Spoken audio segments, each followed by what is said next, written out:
the beginning of the good news of Jesus, the Anointed One, the Son of God. Just as it was written in the prophet Isaiah, "Look, I'm sending my messenger ahead of you who will pave your way, the voice of one crying out in the desert, prepare the way of the Lord, make his paths direct." And it was so. John baptizing in the desert, proclaiming a baptism of turning around for the pardon of sins. And the whole Judean countryside and all the Jerusalemites were coming out to John and were baptized by him in the Jordan, publicly admitting their sins. Now John was clothed in camel's hair. He had a leather band around his loins, and he was eating cave crickets and wild honey. And he was saying, "The one coming after me is more powerful than I. I'm not worthy to stoop down and untie the strap of his sandals. I baptize you with water. He will baptize you with the Holy Spirit." And it was so. In those days, Jesus came from Nazareth of Galilee, and he was baptized by John in the Jordan. And as he was coming up out of the water, he saw the heavens ripped open, and the Spirit like a dove coming down on him. And there was a voice from the heavens, "You are my beloved Son. With you I am so pleased." And the Spirit drove him into the desert. And he was in the desert for 40 days, tested by Satan, surrounded by wild beasts. And angels were serving him. Now, after John was handed over, Jesus came into Galilee proclaiming the good news of God and saying, "The opportune time is fulfilled, and God's great transformation has come near. Turn around and courageously trust in the good news." And going along the Sea of Galilee, he saw Simon and Andrew, the brother of Simon, in a boat preparing their nets. And he called them, "Hey, come after me and I'll make you into fishers of people." And leaving their nets, they followed him. And going a little further, he saw James, the son of Zebedee, and John, the brother of James, in a boat preparing nets. And he called to them, and leaving their father Zebedee in the boat with the hired hands, they went off after him. And they came into Capernaum, and on the Sabbath, he was in the synagogue, and he was teaching. People were astounded at his teaching because he was teaching as one having authority, yet not like the legal experts. And there was in their synagogue a man with an unclean spirit. And seeing Jesus, he screamed out, "What is it with you and us, Jesus, Nazarene? Have you come to destroy us? I know who you are, Holy One of God." And Jesus rebuked him, saying, "Shut up! Get out of him." And the unclean spirit, convulsing the man and crying out in a loud voice, came out of him. And everyone was so astounded, they were arguing amongst themselves, saying, "What is this? A new teaching? With authority, he commands even the unclean spirits, and they obey him." And the word about him spread throughout the whole Judean countryside, throughout the whole area, of Galilee.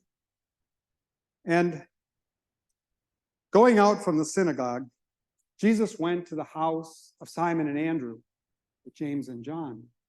Now Simon's mother-in-law was lying down with a burning fever, and they speak to him about her. And going to the place where she was, he grasped her hand and raised her up. The burning fever left her, and she began serving them. That evening, after the sun had gone down, people were bringing to him all the sick and the demon-possessed. The whole city was gathered at the door, and he healed many who were sick with various illnesses, and he drove out many demons, but he didn't allow them to speak because they knew him. And early in the morning, while it was still dark, he rose, went off by himself to a deserted place, and was there praying. Simon and those with him tracked him down and find him and say to him, "Everyone's seeking you." And he said to them, "Let's go to the surrounding villages so that I can proclaim there, because that's what I came to do." And he went throughout all the surrounding villages, proclaiming in their synagogues and driving out demons. And a man with leprosy comes to him, falling before him, and pleads with him, saying, "If you want to, you could cleanse me." And Jesus, moved by compassion, stretched out his hand and touched him. And he said, "I want to be cleansed." And the leprosy left him, and he was made clean.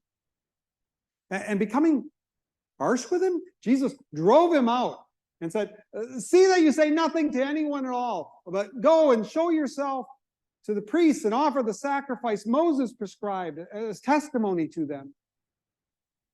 But he went out and began to proclaim freely and to spread the word. But Jesus was no longer able to enter openly into the city. It was outside, in deserted places. People kept coming to him from everywhere. And Jesus went into Capernaum after a few days. And the report went out that he was in a house. So many people gathered, there wasn't any room, not even places at the door. And he was speaking the word to them.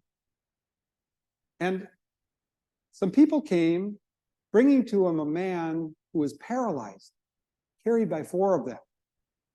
And bringing him, or being unable to get to Jesus because of the crowd, they unroofed the roofing of the place where he was. And digging through, they lowered down the mat on which the paralyzed man was lying. And seeing their courageous trust, Jesus said to the man who was paralyzed, "Child, your sins are pardoned." Now, some of the legal experts who were sitting there, when they heard this, they began arguing within themselves. Why does he say this? He blasphemes. Who can pardon sins except God alone? And Jesus, aware within himself that they were thinking these things in their hearts, said to them, "Which is easier to say, the man who's paralyzed, 'Your sins are pardoned,' or to say, 'Rise, take up your mat and walk'? So that you might know that the human one has authority on earth to pardon sins." And he said to the man who was paralyzed, "Rise, take up your mat and go off to your house." Man who was paralyzed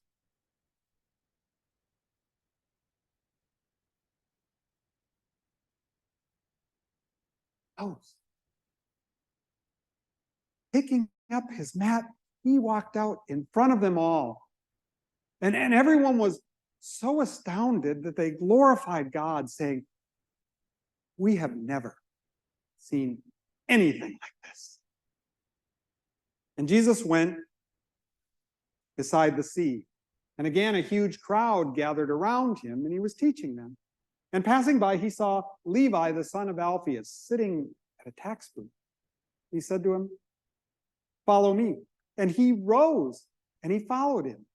And so it was, Jesus reclining in the house of Levi. And there were many tax collectors and sinners reclining with Jesus because there were many of them. And they were following him. And when the legal experts of the Pharisees saw that he was eating with tax collectors and sinners, they said to his disciples, "Why is he eating with sinners and tax collectors?" And overhearing it, Jesus said to them, Those who are well, have no need of a healer. Those who are sick do. I came not to call righteous, sinners. And Jesus said to them, oh, we're lost a little minute. And Jesus was going through the grain fields. And his disciple on the Sabbath, and his disciples were making their way plucking heads of grain.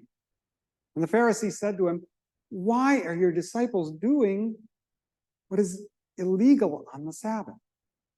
And he said to them, oh, haven't you ever read what David did when he had a need? When he and those with him were hungry? How he entered into the house of God when Abiathar was the high priest. And he ate some of the consecrated bread, which is not permitted for anyone to eat, except the high priest.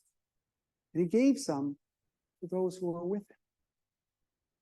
He said to them, the Sabbath was made for humans, not humans for the Sabbath. And so the human one is also Lord over the Sabbath. And he was again returning into the synagogue, and he was teaching. And there was a man there with a withered hand, and they were watching Jesus closely to see whether he would heal him on the Sabbath in order to bring charges against him. And Jesus said to the man with the withered hand, rise to the center. And he said to them, is it legal on the Sabbath to do good or to do evil? To restore a life or to put to death? And they kept quiet. And looking around at them with anger, grieved at the hardening of their hearts, Jesus said to the man with the withered hand, stretch out your hand. And he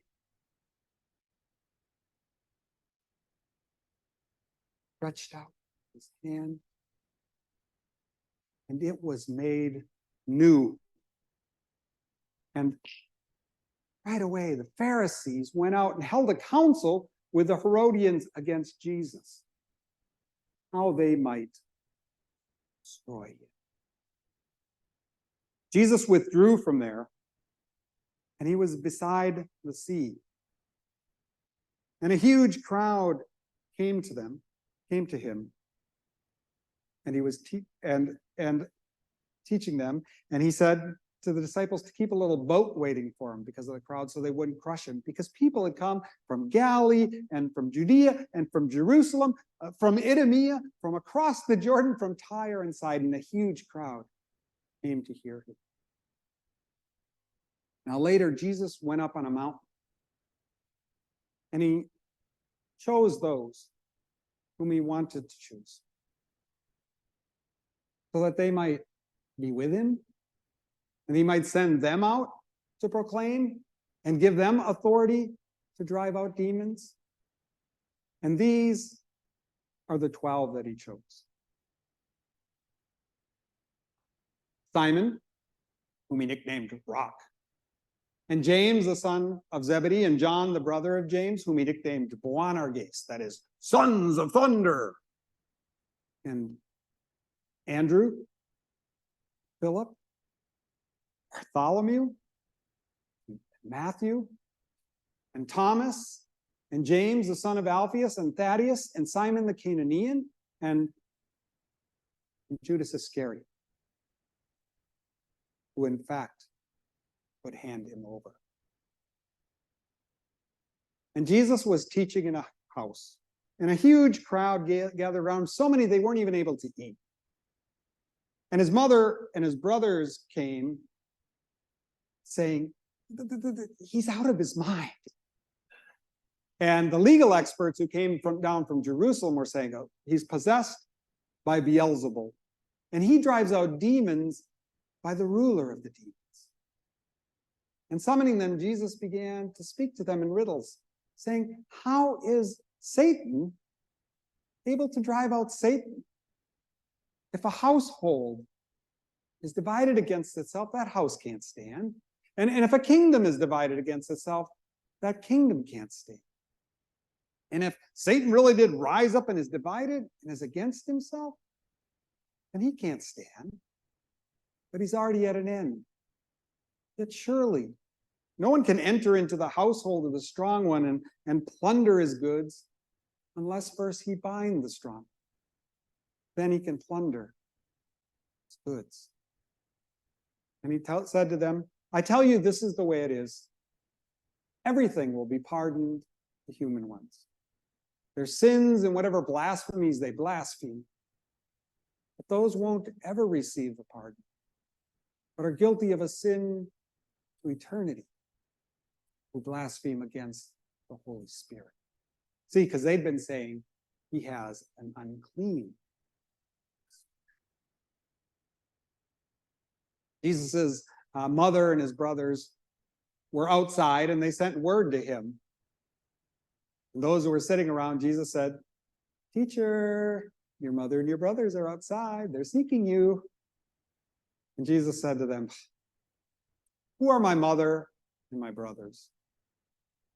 And looking at those who were seated around him, said, Here are my mother and my brothers.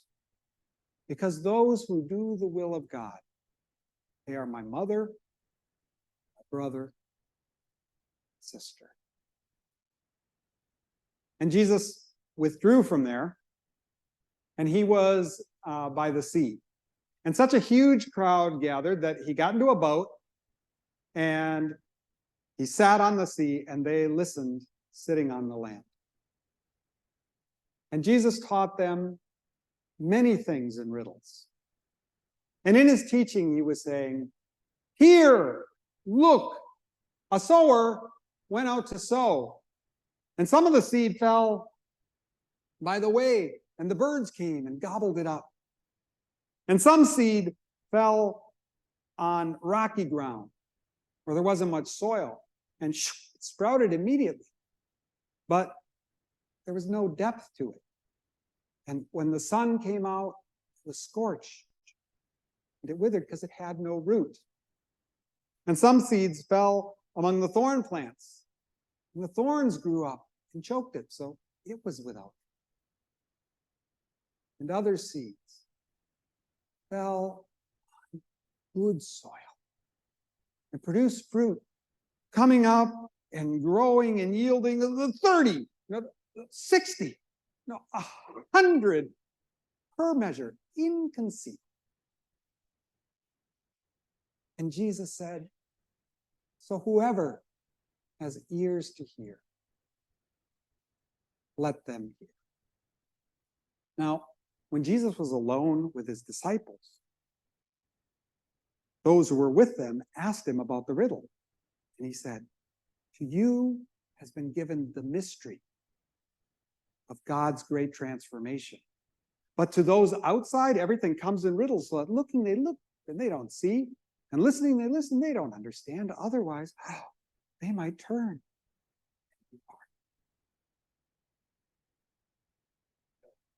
To them, oh, you don't understand the riddle. Huh. How will you understand the other riddles? The sower sows the word. Now there are those beside the way where the word is sown who hear the word, but immediately Satan comes and takes away the word that is sown in them.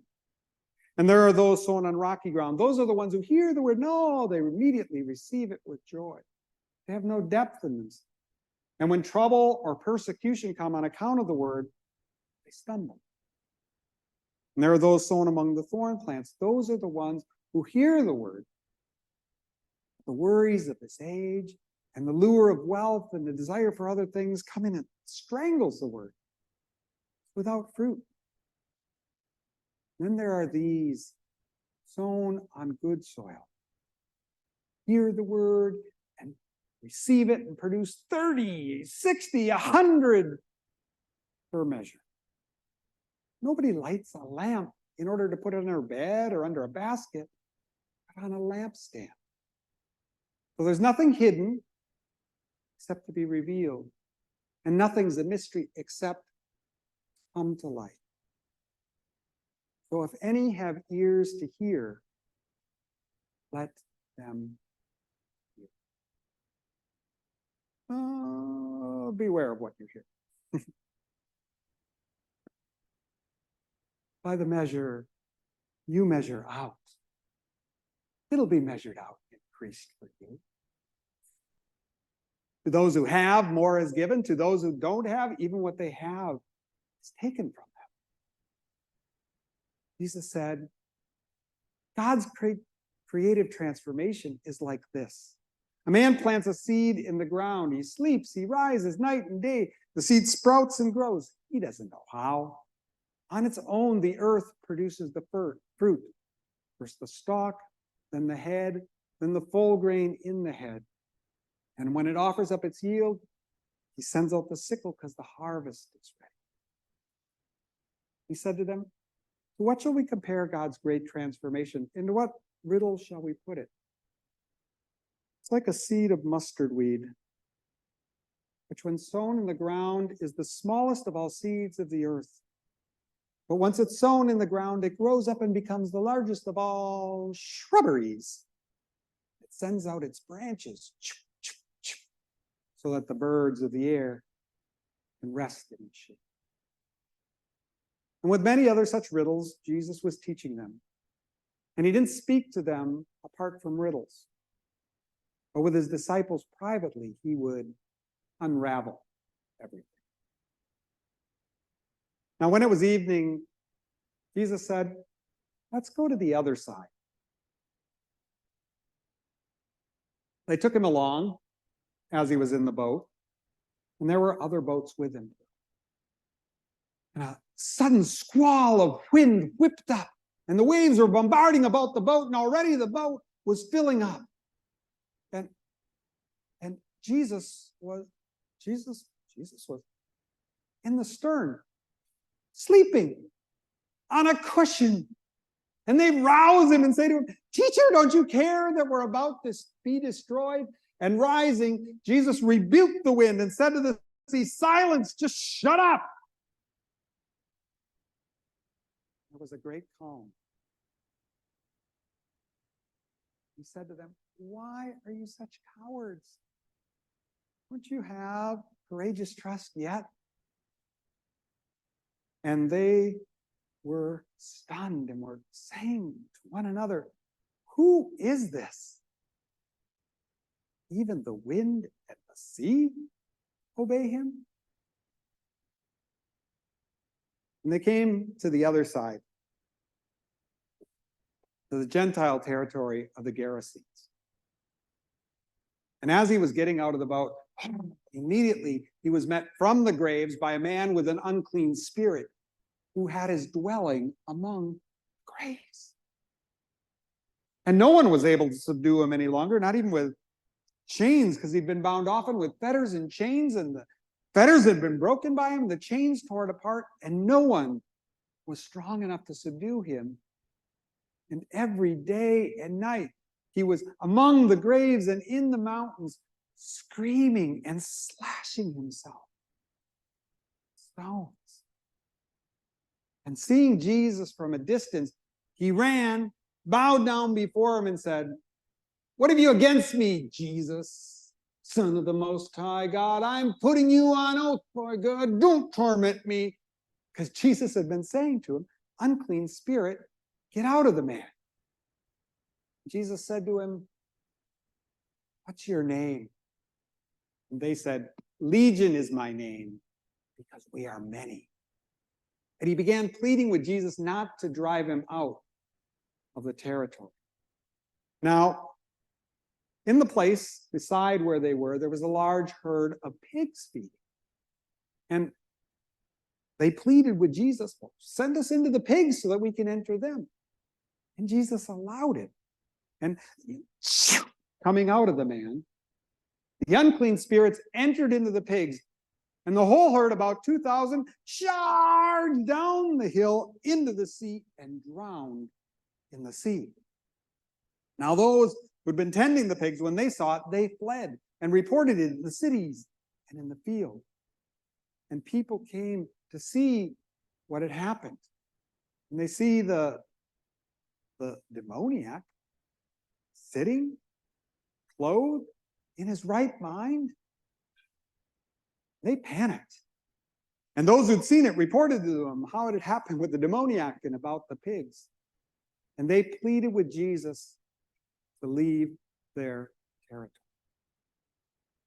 Jesus was getting into the boat.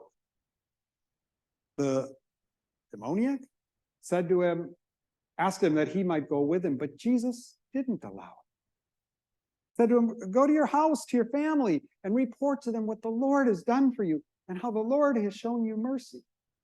And he went throughout the 10 cities and reported what things Jesus had done. And everyone who heard it, he just got back in the boat and he went to the other side. And he was met by a huge crowd, and he was by the sea. A leader of the synagogue, Jairus by name, seeing him, comes falling before him and pleads with him, saying, my little daughter, she's at the point of death. Come lay hands on her so that she might be restored and live. And Jesus went with him. And the whole crowd was following him, crushing him. Now there was a woman having a flow of blood for 12 years, having seen many physicians, indeed having spent everything she had, but not having gotten better, but gotten worse.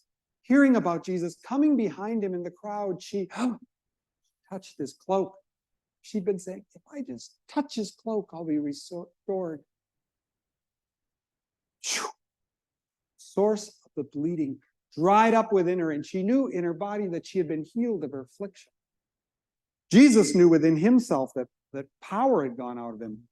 So he turned around in the crowd and he said, who touched my clothes? The disciple said, you see the crowd crushing you on all sides, and you ask who touched you. But Jesus kept looking to see who had done it. And the woman, knowing what had happened to her, trembling and afraid, fell down before him and told him the whole truth. And Jesus said to her, daughter, your courageous trust has saved you. Go off and be free from your affliction. Now, while he says this, some people come from the house of the leader of the synagogue, and they say, your daughter, she's died. Why trouble this teacher any longer? But Jesus, overhearing it, says to Jairus, don't be afraid. Trust courageously. And he wouldn't let anyone go with him except for Rock and James and John. And they come to the house of the synagogue leader. And they see a great commotion, lots of weeping and wailing. And entering into the house, he said, why all this commotion? This weeping and wailing? The child's not dead. She's sleeping. And they began to taunt him. And driving them out, he took with him the father of the little girl and her mother and those who were with them. Going to the place where she lay, he grasped her hand and he said to her, Talitha cum, which means, little girl, I say to you, rise. And she rose, started walking around. I mean, she was 12 years old. And they were stunned. Great astonishment. Oh, and Jesus told them not to tell anyone about it. Give the girl something to eat. Jesus went out from there and he went to his hometown. And on the Sabbath, he was teaching in the synagogue. People were astounded at his teaching. They were saying, where does this guy get this? And what's the wisdom given to him that such works of power come about through his hands? Isn't this the construction worker? The son of Mary? Aren't his brothers James and Joseph and Judas and Simon? Aren't his sisters here with us? And he was a stumbling block to them. And Jesus said, a prophet never lacks honor except in his hometown and in his own family and in his household. And he wasn't able to do there even one work of power. Except he laid his hands on a few ill people. And he was astounded at their lack of trust. And he began going to the surrounding villages. And he summoned his disciples and began to send them out 2 by 2. And he was giving them authority over unclean spirits and telling them to preach the word. And he was ordering them, saying, take nothing on the journey except a walking stick only. No bread, no beggar's bag, no coins stashed in the belt, but strap on sandals and don't take 2 tunics. And he was saying to them, whenever you enter a house and they receive you, remain there until you go out from there. And if any place doesn't receive you or hear you, then wipe the dust off your feet as testimony to them. And so they went out and they began to proclaim that people should turn around. And they were driving out demons and anointing with oil many ill people and healing them. Now Herod heard about Jesus because his name was becoming known. And people were saying, John the Baptizer has risen from the dead. That's why works of power are coming about through him. And others were saying, no, he's Elijah. And others were saying, well, a prophet, like one of the prophets. But when Herod heard, he said, John, the one I beheaded, he was raised. See, earlier, Herod himself had seized John and bound him in prison on account of Herodias, who was the wife of Philip, his brother, because Herod had married her. And John kept saying, it's not legal for you to have the wife of your brother. Now, Herodias wanted John put to death, but she wasn't able to because Herod was afraid of John, knowing him to be a just and holy man, and he was carefully protecting him. An opportune day came when Herod, on his birthday, held a banquet for his greatest leaders and his military officers and the most important people of Galilee. And it happened that when Herodias' own little daughter came out and danced, she pleased Herod and those with her. And Herod said, ask me whatever you want. I'll give it to you. He swore an oath. He said, whatever you want, I'll give you up to half of my kingdom. And the little girl went to her mother and she said, what should I ask for? And she said, well, the head of John the Baptizer. And so the little girl with haste went before the king and she said, I want you to give me right now on a plate the head of John the Baptizer. Herod became profoundly sad. But because of the oaths and those reclining with him, he didn't want to refuse her. And so summoning the executioner, he sent him to get John's head. And he went to the jail, and cutting off John's head, he brought it on a plate. Oh, and to the girl, he gave it to her. Oh.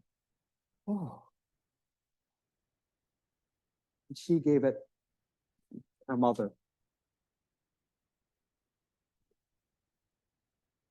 When John's disciples heard, they came, they got the body, and they buried it in a grave.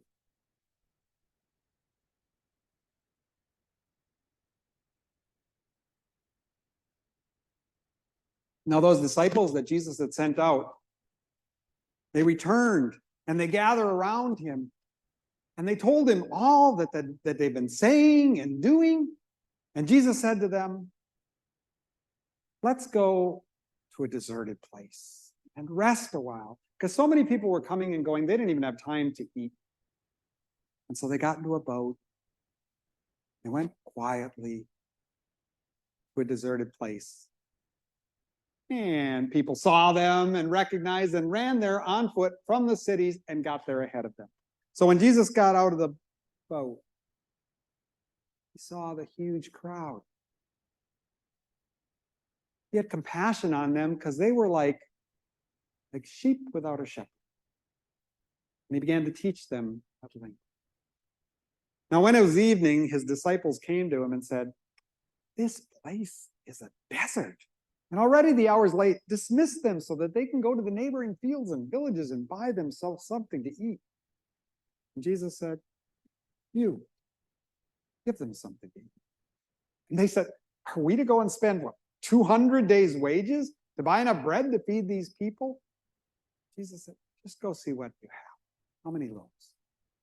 Coming back, they say, 5 and 2 little fish. And Jesus had the disciples lie down in the green pastures, group by group, and they reclined in groups of 50 and 100. And taking the bread, giving thanks, he broke it and gave it to them and said to them to set it before them. And they set the bread before them. And he blessed the 2 fish and gave them to them also. And they set those before. And everyone ate and was satisfied. And the disciples gathered up 12 baskets full of leftover scraps. Now there were 5,000 Israelites who ate the bread. And Jesus told the disciples to get in the boat and go to the other side while he dismissed the crowd. And after he dismissed them, he went up on a mountain and was there by himself praying. And well into the evening, the disciples were still only halfway across the sea because the wind was blowing and they were rowing against it. At 4 a.m., Jesus went towards them, walking on the sea. He was going to sneak right past them. But when they saw him walking on the sea, they said, "Ah, it's a ghost." And they screamed because they all saw him and they were terrified. And Jesus said to them, "Take courage. I am. Don't be afraid." He went towards them into the boat. And the wind stopped. And they were terrified because they hadn't understood about the loaves. Rather, their hearts hardened. And they got into a boat and they came to Gennesaret. And people saw Jesus and recognized him and started bringing the sick to wherever he was. And so wherever Jesus was, in the marketplaces or in the cities or in the fields, they would place their sick on mats and plead with him that they might touch his clothes. And as many as touched it were restored.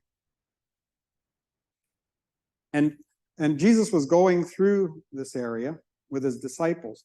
And some Pharisees saw that his disciples were eating bread with defiled, that is, unwashed hands. See, the Pharisees and really all the Judeans don't eat anything unless first they wash their hands to the elbows, thus observing the tradition of the elders. They don't eat anything from the marketplace unless first they purify it. And they have many other traditions that they've received and adhered to, like the cleansing of cups and pitchers and kettles. The Pharisee said to him, "Why do your disciples not walk according to the tradition of the elders, but eat with defiled hands?"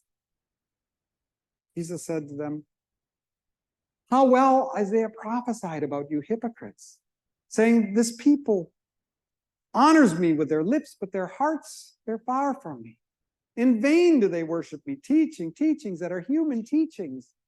Having abandoned the ordinances of God, do you adhere to the traditions of the elders? How well you nullify the commandments of God in order to establish your traditions. For Moses says, honor your father and your mother. And whoever pronounces misfortune on father or mother must surely die. But you say, whoever says to father or mother, whatever might have been a benefit to you from me is korban, that is dedicated to God's temple treasury, ka-ching, you no longer allow him to do anything at all for his father or mother, thus nullifying the ordinances of God with the traditions you hand on. And you do many other things like this. And summoning the crowd, he said to them, hear me, everyone, and understand there's nothing outside of people that by going into them is able to defile them. And when he was alone with his disciples, they asked him about this. And he said to them, don't you understand this either? There's nothing outside of people that by going into them is able to defile them, because it doesn't enter here, but into the stomach, and it goes out in the outhouse. Right there he was declaring all foods clean. He said, it's what comes out from people that defiles. Because from the inside, from the hearts of people come the evil plots. The sexual immoralities, thefts, murders, adulteries, greed, acts of malice, deceit, indecency, desiring eyes, blasphemy, arrogance, senselessness. All of these things come from within and defile people. And Jesus went out from there, and he went into the Gentile territory of Tyre. And he was in a house, and he didn't want anyone to know it. But he couldn't escape notice. Rather, a woman came who had a daughter with an unclean spirit. Now, the woman was a Greek, Syrophoenician by birth, and she fell down before Jesus and pleaded with him to drive the demon from her daughter. Jesus said, let the children be satisfied first. It's not good to take the children's bread and throw it to dogs. And the woman said to him, yes, sir. But even the little dogs under the table eat some of the precious children's crumbs. And Jesus said to her,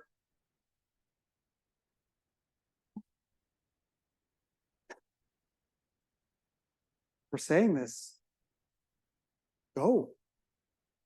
The demon has left your daughter. And she went to her home and found her little girl thrown on the bed. Demon? Gone. And Jesus came out of Tyre, went through Sidon, towards the Sea of Galilee, up through the 10 cities. And people brought to him a man who was deaf and tongue-tied and pleaded with him that he might touch them. And taking him off privately, Jesus put his fingers in his ears and with spittle touched his tongue.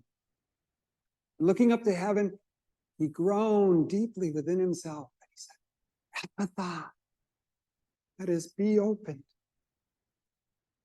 And his ears were opened, and the tying of his tongue was loosened, and he was talking articulately.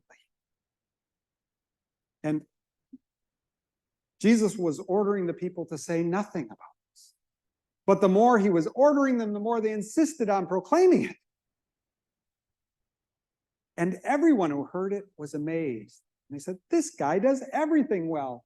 He even makes the deaf hear and the tongue-tied talk. And the report about him went out everywhere. And a large crowd gathered around him. And a few days later, he said to his disciples, I have compassion for the crowd, because already they've been with me several days and they don't have anything to eat. And if I send them away empty, they'll become faint on the way. Some of them have come from a distance. And the disciples said, yeah, but how could anyone feed this many people with bread in a desert? And Jesus said to them, how many loaves do you have? And they said, oh. And they said, 7. And he took the loaves, gave thanks, broke them, and gave them to the people, and they set it before the people.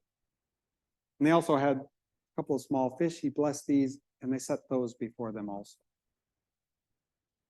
everyone ate and was satisfied. And the disciples gathered up 7 baskets full of leftover scraps and fish.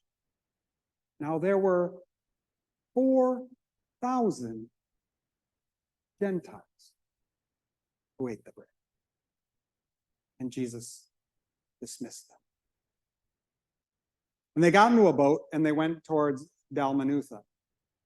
And some Pharisees came out, seeking from him a sign from heaven, testing him. And Jesus said to them, "Why does this generation seek a sign? I tell you, no sign will be given to this generation." And he got into a boat, back into the boat, and the disciples forgot to take bread, and except for 1 loaf, they didn't have any with them. And he began to order them, saying, "Beware of the leaven of the Pharisees and the leaven of Herod." And they began arguing amongst themselves, saying, "We don't have any bread." Jesus said to him, "Don't you understand yet? Are your hearts hardened? Having ears, don't you hear? Having eyes, don't you see? Don't you remember when I broke the 5 loaves for the 5,000? How many baskets full of bread did you take up?" He said, 12. He said, "And when I broke the 7 for the 4,000, how many baskets full of bread did you take?" And they said, 7. He said, "And don't you understand or comprehend yet?" We have arrived at our break. Get 10 minutes to think about what you've heard, and then come on back. And I get 10 minutes to rest.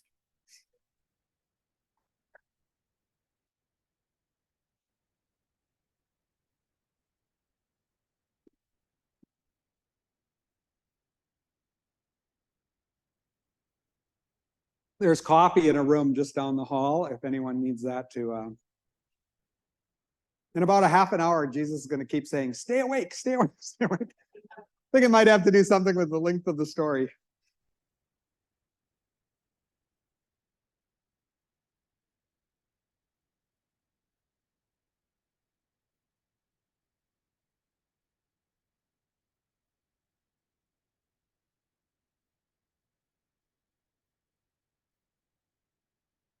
All right, valiant people, are you ready?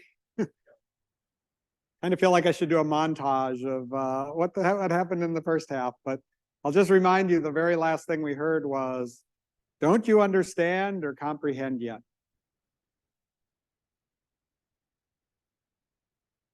And they came to Gennesaret, and there was a man there who was blind, and they pleaded with Jesus to lay his hands on him. And taking him off outside the village, Jesus put spit on his eyes, laying his hands on them. And he said to him, "What do you see?" He said, "I see people. They look like trees walking." And Jesus put his hands on again. And the man looked intensely and was made new and saw everything clearly. And Jesus told him, "Don't go into the village, but go to your home." And Jesus and the disciples were traveling through the villages of Caesarea Philippi. And Jesus asked them, "So, who do people say that I am?" They said, "Well, some say John the Baptizer, others Elijah, others a prophet like one of the prophets." He said to them, "But who do you say that I am?" And Rock said to him, You're the anointed one." And Jesus rebuked them not to make him known. And he began to tell them what was about to happen. He said, it's inevitable that the human one will be handed over. And the high priests and the legal experts and the elders will put him to death. And 3 days after being put to death, he will rise. And Rock took him aside and began to rebuke him. But Jesus, seeing the others, rebuked Rock and said to him, "Get behind me, Satan. You're not thinking in human terms. Because you are thinking in human terms and not God's terms. And summoning the crowd, he said to them, whoever wants to follow me, let them renounce themselves, take up their cross, and follow me. Because all who want to save their lives will lose them. But all who lose their lives for me and for the good news will save them. Because what does it profit a person to gain the whole world and forfeit their lives? Because what would a person give in exchange for their lives? Because all who are ashamed of me in this adulterous and sinful age, of them also the human one will be ashamed when he comes in the glory of his Father with the holy angels. And he said to them, I tell you, this is the way it is. There are some who are sitting here today who won't taste death before they see God's great transformation come in power. Jesus went up on a high mountain and he took with him Rock and James and John. And he was transformed before them, and his clothes became dazzling, intensely bright, like no launder on earth is able to brighten. And Moses appeared with him, with Elijah, and they were talking to Jesus. And Rock said to him, Rabbi, it's good that we're here. Let us build 3 shelters, one for you, one for Moses, and one for Elijah. See, he didn't know what he was saying because they were terrified. Suddenly, a cloud came and overshadowed them. And there was a voice from the cloud. This is my beloved son. Oh, would you listen to him? And suddenly, there was nobody there with Jesus, just him alone. And coming down the mountain, Jesus ordered them strictly not to tell anyone about this until after the human one had risen from the dead. And they seized on that word and were saying to themselves, what does risen from the dead mean? And the disciples asked Jesus, why do the legal experts say that Elijah comes first? And Jesus said, if Elijah comes first in order to put everything right, then why is it written about the human one that will be scorned and rejected? I tell you, Elijah has already come, and they did to him whatever they wanted, just as it's written about him.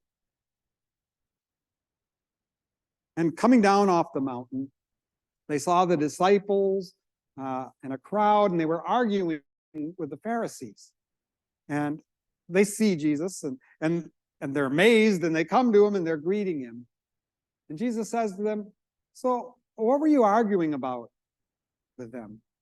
And one of them steps forward, and he says, Teacher, my little boy has a mute and deaf spirit, and often it'll seize him, and it throws him on the ground, and he thrashes about, foams at the mouth, and stiffens up. And I asked your disciples to drive it out, but they weren't strong enough. And Jesus said to them, O generation without trust, how long am I to be with you? How long am I put up with you? And he said, bring the boy to me. And when the unclean spirit saw Jesus, it threw the boy to the ground. It was thrashing him about. And he was foaming at the mouth. And Jesus said to the father, how long has it been happening like this to him? And he said, since childhood. And often it has tried to throw him into fire or into water in order to destroy him. But if you're strong enough, have compassion on us and help us. Jesus said, if you're strong enough, everything is possible for the one who trusts courageously. And the father said, oh, I trust. Oh, help my lack of trust. And Jesus, seeing that the crowd was coming together, he commanded the unclean spirit, saying, mute and deaf spirit, I order you, get out of him and never enter him again. And spirit went out of him. The boy was so corpse-like. And many were saying, "Die." Jesus grasped his hand and raised him up. He rose. Now, when Jesus was alone with his disciples, they said, "Why couldn't we drive it out?" And he said, "This kind can only come out prayer." And they began to go through the region of Galilee. Jesus didn't want anyone to know it because he was teaching his disciples. And he was telling them what was to happen. He said, the human one is going to be handed into human hands. They will put him to death. And 3 days later, he will rise. They didn't understand what he was saying, and they were afraid to ask him. So later, when they got to the house, Jesus asked them, "So, what were you discussing on the way?" And they kept quiet because on the way they'd been discussing who was the greatest. And summoning them, Jesus said to them, "Whoever wants to be great among you must be the least of all." And getting a little toddler, put her in their midst. He said to them, "Whoever receives one such child in my name receives me. Whoever receives me receives not me, but the one who sent me." And John said to him, "Huh? Oh, teacher, we saw someone driving out demons in your name, and we tried to stop him because he wasn't following us." Jesus said, "Don't stop him, because there's no one who can do a work of power in my name and soon after pronounce misfortune on me, because all who aren't against us are for us. Because all who offer you a cup of water because of a name, because you're with the Anointed One, they definitely won't lose their reward." He said to them, "But whoever caused one of these little ones who trust to stumble, it would be better for them if a large millstone were tied around their neck and they were thrown into the sea. If your hand causes you sin, cut it off, throw it away. It's better for you to enter into life maimed and with 2 hands to be thrown into Gehenna, to the unquenchable fire. If your foot causes you to sin, cut it off, throw it away. It's better for you to enter into life lame than with 2 feet to be dumped into Gehenna. And if your eye causes you to sin, pluck it out. It's better for you to enter to God's great transformation with 1 eye than with 2 eyes to be dumped into Gehenna, where the maggot doesn't die and the fire isn't quenched." He said to them, "Everyone will be salted with fire. Salt is good, but if it loses its ability to preserve, how will you restore it? So have salt among yourselves. Be at peace with one another." And Jesus went to the other side of the Jordan, to that part of Judea. And a crowd gathered around him, and he was teaching them. And some Pharisees came to him and said to him, "Teacher, is it permitted for a husband to divorce his wife?" Jesus said to them, "Well, what does Moses require of you?" He said, "Moses allows him to write a certificate of divorce and dismiss her." Jesus said, "Because of your hard hearts, Jesus allowed this. But from the beginning of creation, God made them male and female. So for this reason, a man leaves his father and mother and is joined to his wife, and the two become one. So they're no longer 2, but rather 1 flesh. So what God has yoked together, let no one separate." Now, when he was in the house, the disciples asked about this too.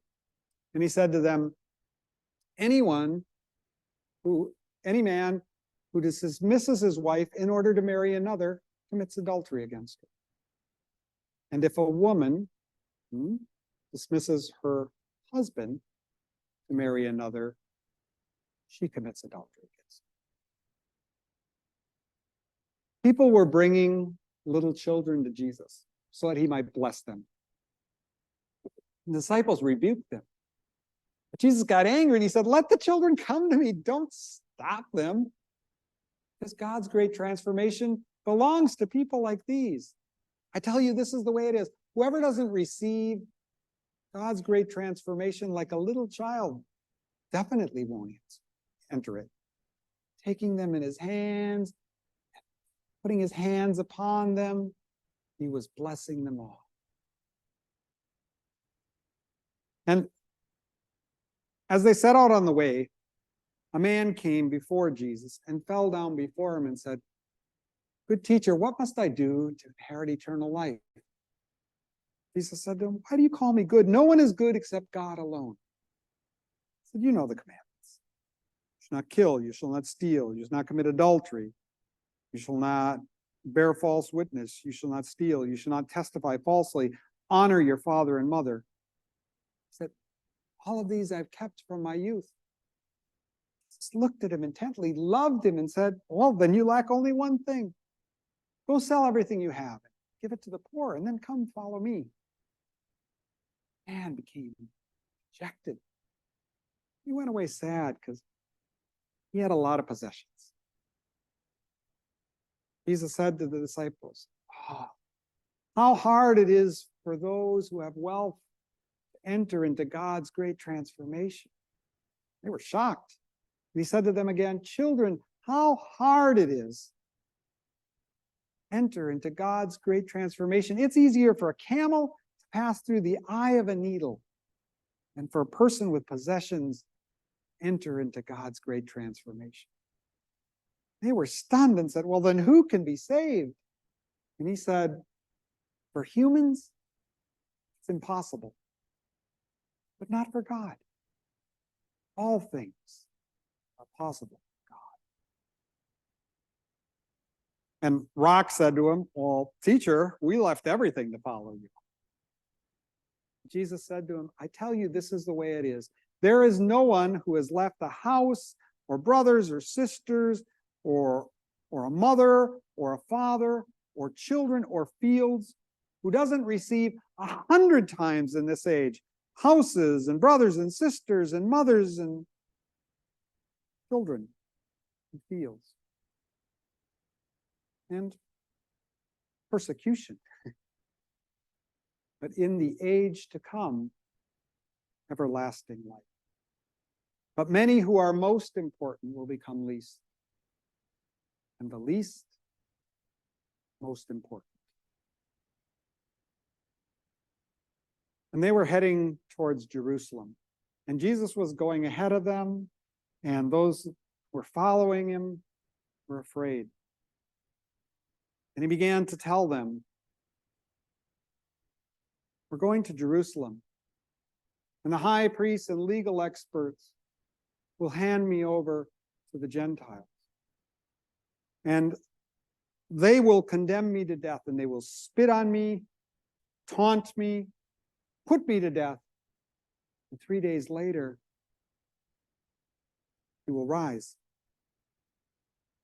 They didn't understand what he was saying. And James and John came to him and said, teacher, we want you to do for us whatever we ask of you. Jesus said, what do you want me to do for you? And they said, we want to sit one at your right and one at your left when you come in glory. Jesus said, you know what you're asking? Are you able to drink the cup that I'm about to drink, or be baptized with the baptism by which I'm about to be baptized? And they said, yeah, we're able. He said, the cup that I'm about to drink, you will drink. And with the baptism by which I'm about to be baptized, you will be baptized. But to sit at my left and my right, that's not mine to give, but it's for those for whom it's been prepared. Now, when the other 10 heard it, they got angry at James and John.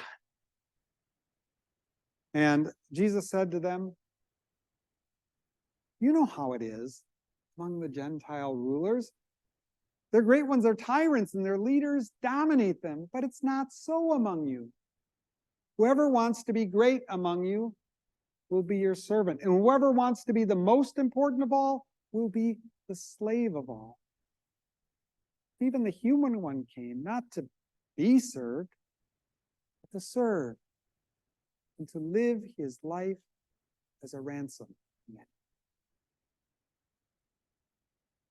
And they were nearing Jericho.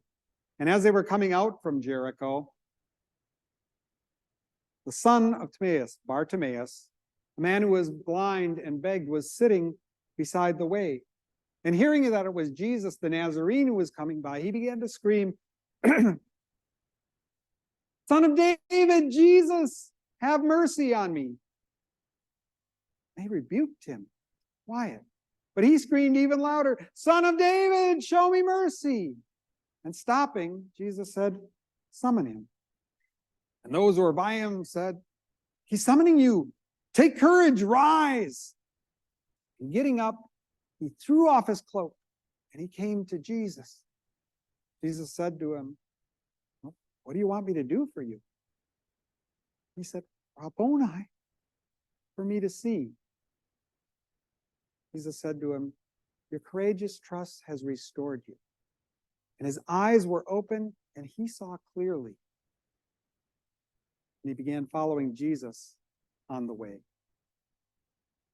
And they were coming near to Jerusalem by Bethpage and Bethany at the Mount of Olives. And Jesus sent two of his disciples and said to them, go into the village opposite you, and you'll find a donkey colt tied up on the street. Untie it and bring it to me. If anyone asks you what you're doing, tell him that the Lord needs it, but he'll send it right back. So they went, and they found a donkey colt tied up on the street. And as they were untying it, some people said, what are you doing untying that colt? And they said what Jesus said. And they let him take it. And they bring the colt to Jesus. And they put their cloaks on it. And Jesus sat on it. And other people put their cloaks on the way, and others leafy branches cut from the fields. And those up front and those bringing up the rear were chanting, freedom, Lord. Blessed the one coming in the name of the Lord. Blessed the coming kingdom of our ancestor David. Freedom in the highest places. Jesus went into Jerusalem, into the temple. And after checking everything out, since the hour was late, he went back to Bethany.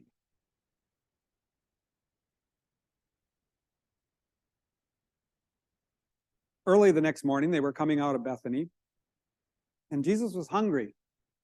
And he saw a fig tree in leaf, and he went to see if perhaps it might have fruit on it. But he found nothing but leaves.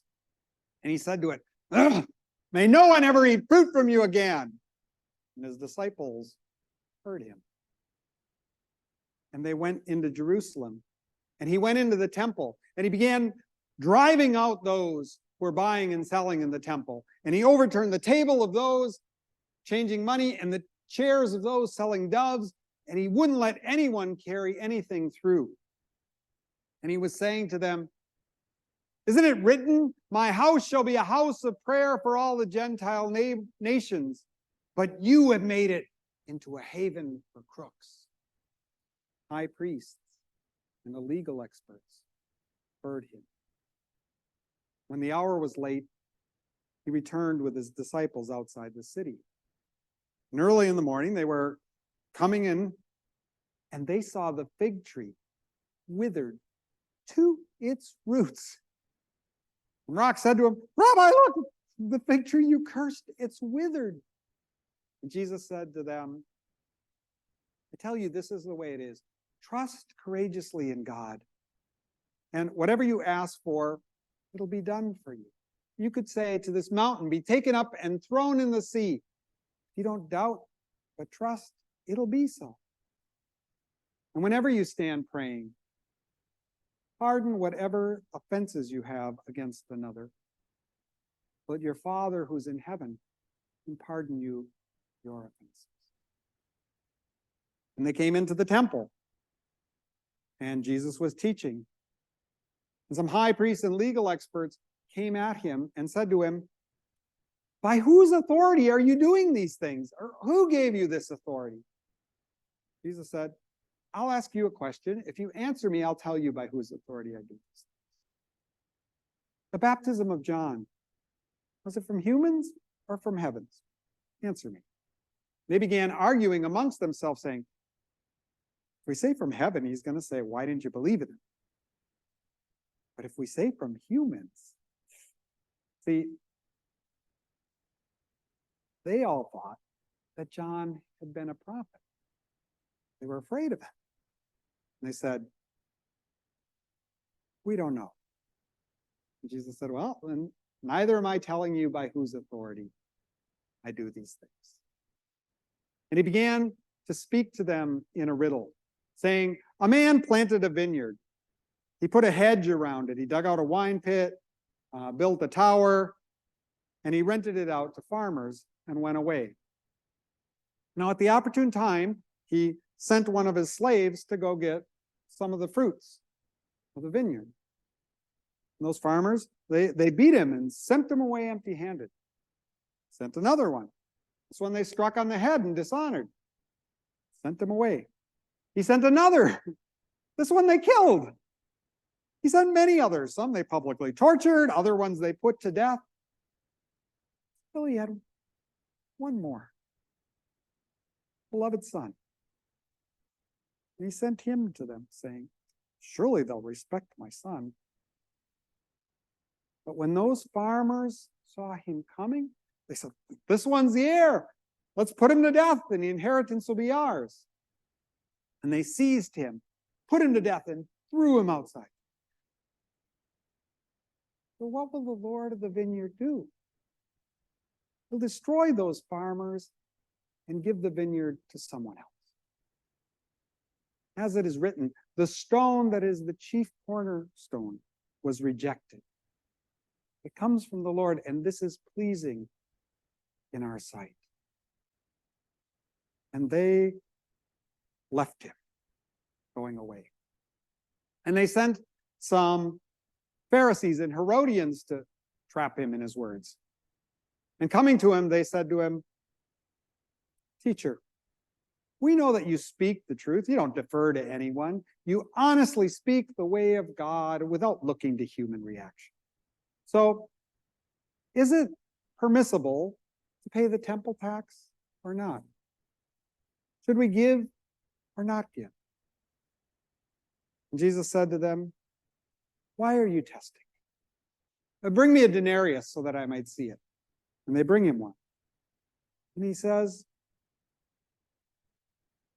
"Whose graven image is this? And God and Father of the nation, whose inscription is that?" And they said, "It's the emperor's." And Jesus said, "Yeah, give back to the emperor the things that are the emperor's, but give back to God things that are God's." And they were astounded. And some Sadducees came, who say there is no resurrection. And they said to him, "Teacher, Moses commanded that if a man takes a wife and dies without leaving behind a descendant, her brother or his brother is to marry her and raise up a descendant for her." Now, there were 7 brothers, and the first took a wife, and he died without leaving behind a descendant. So the second took her as a wife, and he died without leaving behind a descendant. And the third did likewise. All 7 took her as a wife and died. No descendants. Last of all, the woman died. So, in the resurrection, when people rise from the dead, whose wife will she be? Because the 7 all had her as a wife. And Jesus said to them, "You are so misled because of this. You know neither the scriptures nor the power of God. For when people rise from the dead, they're neither married nor given in marriage, but they're like the angels in heaven. And as for the dead that they do rise, haven't you ever read the scroll of Moses in the passage about the bush? How God said, I am the God of Abraham, the God of Isaac, and the God of Jacob. God isn't a God of dead people, but of living people. You are so misled. Now, a legal expert approached, heard them arguing, saw how well Jesus answered, and said to him, Teacher, what is the most important commandment of all? And Jesus said, the most important commandment is this. You shall love the Lord your God with, or the Lord your God, our God is the only God. And you shall love the Lord your God with your whole heart and your whole life and your whole intelligence and your whole strength. And the second is like it. Love your neighbor as yourself. And there's no commandment greater than these. And the legal expert said, how well you speak, so full of truth, teacher. That God is the only God, and to love God with one's whole heart and one's whole knowledge and one's whole strength is way more than all these whole burnt offerings. And seeing that he answered wisely, Jesus said to him, you are not far from God's great transformation. And no one dared to ask him questions any longer. And raising his voice, he said, why do the legal experts say that the anointed one is the son of David? When David himself, inspired by the Spirit, said, the Lord said to my Lord, sit at my right hand while I put your enemies under my feet. If David called him Lord, well, then how can he be his son? And the disciples, or the people, heard him gladly. And he began to tell them, look out for the legal experts. You know the ones who love to walk around in flowing robes and who like to be greeted with honor in the marketplaces and who want the most important seats in the banquets, the most important places in the synagogues, the ones who devour the houses of widows and for appearance sake offer long prayers. Theirs will be the harshest judgment.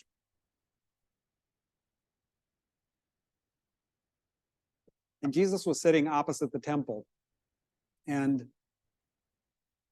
he was watching people as they put money in the temple treasury.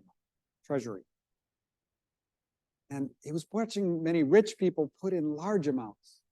And then he saw a widow come. She put in 2 small copper coins. And summoning his disciples, he said to them, this poor widow put in more than all the rest, because everyone else put in out of their surplus. This woman put in everything she had, her whole. And they were coming out of the temple. His disciples said to him, what stones, what impressive buildings. And Jesus said to them, you see these great buildings? Not one stone will be left upon a stone here that won't be torn down. Now, when they were sitting on the Mount of Olives, Rock and James and John and Andrew were asking him privately, when will this be? What is a sign that these things are about to take place? And Jesus said to them, look out that no one lead you astray. Many will come in my name, saying I am, and then lead many astray. When you hear of battles and reports of battles, don't panic. It's not yet the end. Nation will rise against nation, kingdom against kingdom. There will be earthquakes in many places. There'll be famine. These are just the beginning of the birth pangs. But as for yourselves, look out. For they will bring you before the councils, and you'll be beaten in the synagogue, and you will stand before governors and kings on account of me, as it's necessary for the good news to be proclaimed to all of the nation. And when they seize you and hand you over, don't worry ahead of time about what you will say. Say whatever's given to you in the moment. So it won't be you speaking, the Holy Spirit. A brother will hand his brother over to death. A father, his children. Children will rise up and put their parents to death, and everyone will hate you on account of me. But the ones who endure to the end will be saved. Now, when you see the idol of the oppressor set up where it definitely ought not stand, the reader understands this. And those who are in Judea are to flee to the mountains, and the one on the housetop is to go without going into the house, and the one in the fields without going back to get his cloak. Oh, how awful it will be in those times for those who are pregnant or those nursing children. Pray that it not be in winter, because in those days there will be an oppression, the like of which hasn't happened since the beginning of the creation that God created until now, and definitely won't happen again. God hadn't cut short the days, no one would be saved. For the sake of the chosen, whom God has chosen, God cut short the days. And look out when somebody says, look, there's the anointed one, or there's another one. False anointed ones and false prophets will arise and produce signs and omens to, if possible, lead astray the chosen ones. Look out. I'm telling you everything in advance. Now, after that time, after that oppression, the sun will be darkened, and the moon will cease to give its light, and the stars will fall from the heavens, and the powers of the heavens will be shaken. Then they will see the human one coming on the clouds, great power and glory. He will send out his angels and gather the elect from the four winds, from the ends of heaven to the ends of earth. From the fig tree, learn the riddle. When its shoots are tender and it puts forth leaves, you know that summer's near. So also, when you see these things taking place, know that it's near, the very gate. I tell you, this is the way it is.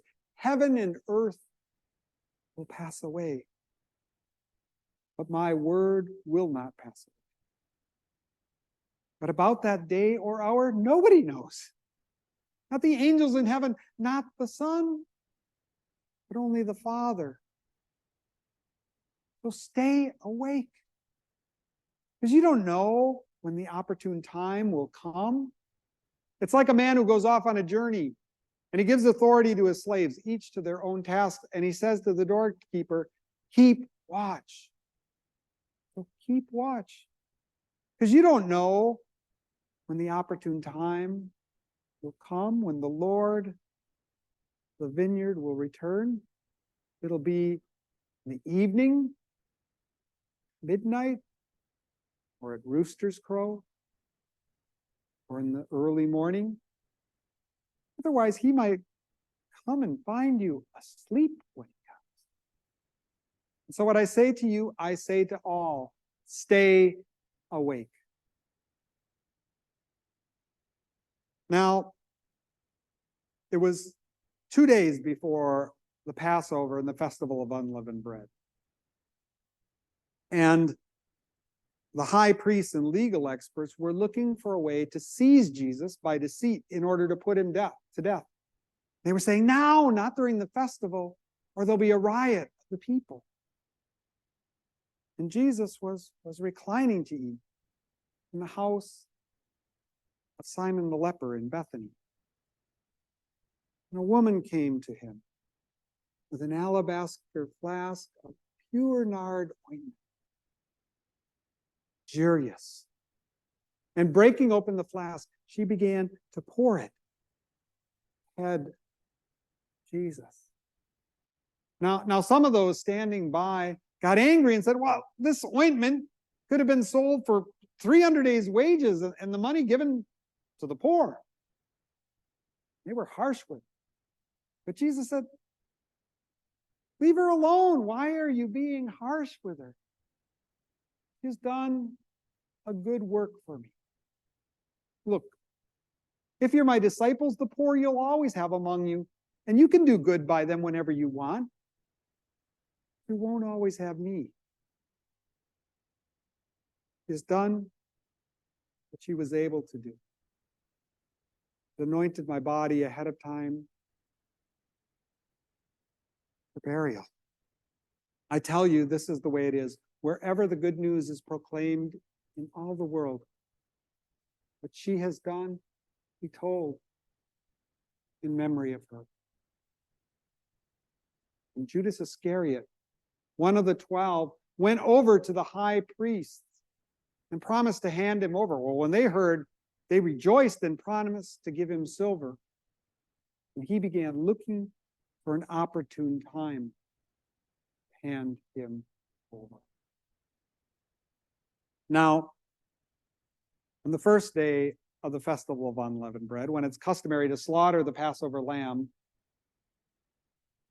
the disciples came to Jesus and they asked him, where do you want us to go and prepare the Passover meal for you to eat? And he said, go into the city. He sent two of them. He said, go into the city and you'll see a man carrying a jar of water. Follow him, and where he enters, say to the master of the house, the teacher says, where is the room where I'm to celebrate with my disciples the Passover?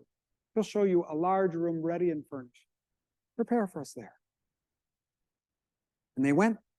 They found everything just as he said. And they began to prepare the Passover meal. And Jesus comes with his disciples. And they were eating.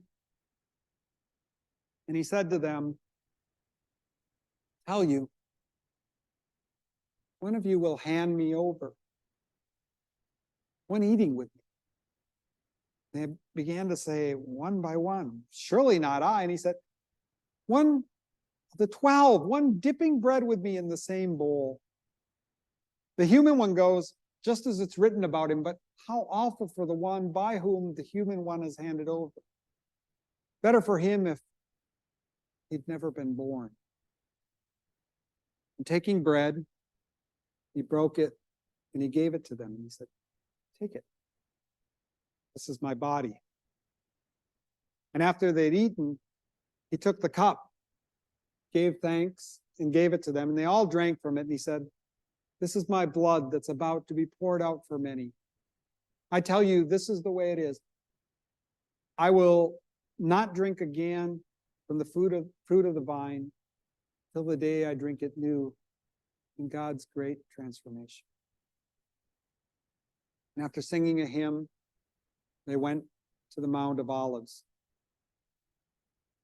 And he said to them, I tell you, you will all renounce me. As it is written, I will strike the shepherd and the sheep will scatter. But afterwards, I'll go ahead of you to Galilee. And Rock took him aside and said, even if everyone else renounces you, at least I won't. Jesus said to him, tonight, before the rooster crows twice, you will renounce me 3 times. Rock began to insist wildly, even if it's necessary for me to die with you, I definitely won't renounce you. And they were all saying the same thing. He took them to the place called Gethsemane. He began to feel devastated and anguished. Told the disciples to sit and wait. Took with him Rock and James and John, and he said, my heart is profoundly sad to the point of death. Stay here and keep watch. He went a little further and he fell to the ground and he began to pray that if it were possible, this hour might pass from him. He said, Abba, Father, take this cup from me. Not what I want, what you want. And he went back and he found them sleeping. And he said to Rock, Simon, couldn't you stay awake a single hour? All of you, pray that you don't come to a testing. Spirit is willing. Flesh is weak. And he went off a second time and he prayed the same prayer. And coming back, he found them again sleeping. And they didn't know what to say because their eyes were tired. And going a third time, he came back and he found them sleeping. And he said, are you going to sleep through and keep resting? I get it. It's over. The hour has come for the human one to be handed over into the hands of sinners. Look, the one handing me over has arrived. And as he was saying this, Judas Iscariot came. And with him, a crowd with swords and clubs from the high priest, the legal experts, the elders. Now, the one who was handing him over had given him a sign saying, the one I kissed, that's him. Lead him away under security. Approaching Jesus, he said to him, Rabboni, and he kissed him. And they seized him, laying their hands on him. And one of them took out a sword, struck at the slave of the high priest, and cut off a little piece of his ear. And Jesus, responding, said to him, have you come against me with swords and clubs as against the terrorists? Day after day I was among you in the temple, and you didn't seize me, so that the writings might be fulfilled. And all of the disciples fled. And there was a young lad wearing nothing but a linen cloth over his naked body.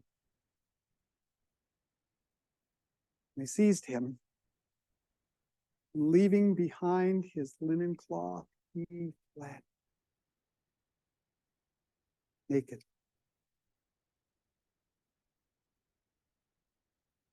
And early in the morning, they brought Jesus to the headquarters, and then they brought Jesus to the headquarters of the high priest. And the high priests and the legal experts and the elders assembled. And Rock followed into the inner courtyard from a distance. And he was warming himself with the guards by the firelight. Now, the high priest, the legal experts, and the elders were seeking a way to condemn Jesus to death. So they were seeking testimony. And many testified falsely, but their testimony didn't agree.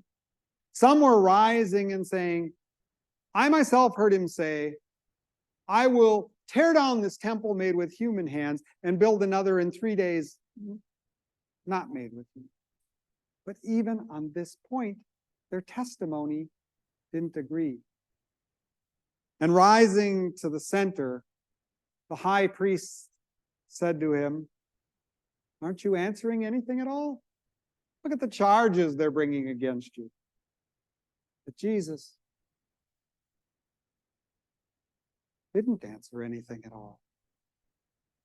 And the high priest again responded, are you the anointed one, the Son of the Blessed One? And Jesus said to him, I am. You will all behold the human one seated on the right hand of power and coming with the angels of heaven. High priest tore his robes and he said, well, what further need do we have for testimony? You yourselves heard the blasphemy. How does it appear to you? They all condemned him to be deserving of death. Began to spit on him, and they covered his face, and they struck him and said, prophesy, and the guards were beating him. Now Rock was down in the courtyard still by the light. And one of the servant girls of the high priest approached him and looked intensely at him and said, "You were with the Nazarene Jesus too." Rock said, "I don't know what you're talking about." And he went to the gate outside of the courtyard, and the rooster crowed. And the slave girl of the high priest came a second time and said to those who were standing by, "This man was one of them." And Rock renounced him, said, "I don't know what you're talking about." And a little later, those who were standing by said, "Come on, you're one of them. You're a Galilean too." And Rock put himself under a curse and swore an oath, "I don't know this man you're talking about." And the rooster crowed for the second time. He remembered the saying, how Jesus had said to him, "Before the rooster crows twice, you'll renounce me 3 times." Lurching off, he wept bitterly. Early in the morning, the high priests and legal experts and elders held a council, and the whole assembly gathered. And they bound Jesus and let him off and handed him over to Pilate. Pilate said to him, "You're the king of the Judeans?" Jesus said, "You say so." Now, the high priests and legal experts were bringing many accusations against him. And so Pilate said, "Listen to all the testimonies against you. Aren't you answering anything at all?" But Jesus no longer answered anything at all. The result that Pilate was amazed. Now, at festivals, it was Pilate's custom to release for them one prisoner whom they requested. Now, the one called Barabbas was bound in prison with the terrorists who'd committed murder in their terrorism. And the crowd came forward and asked Pilate to do as was his custom. But Pilate knew that the high priest had handed Jesus over out of envy. And so he said, "Well, what do you want me to do with the one you call the king of the Judeans?" But the high priest had stirred them up to instead ask for Barabbas. He said, "Well, what about him?" And they screamed, "Crucify him." And he said, "Why, what evil has he done?" And they screamed even louder, "Crucify him." Wishing to satisfy the crowd, he handed Barabbas over. After having Jesus publicly tortured, he handed him over, crucified.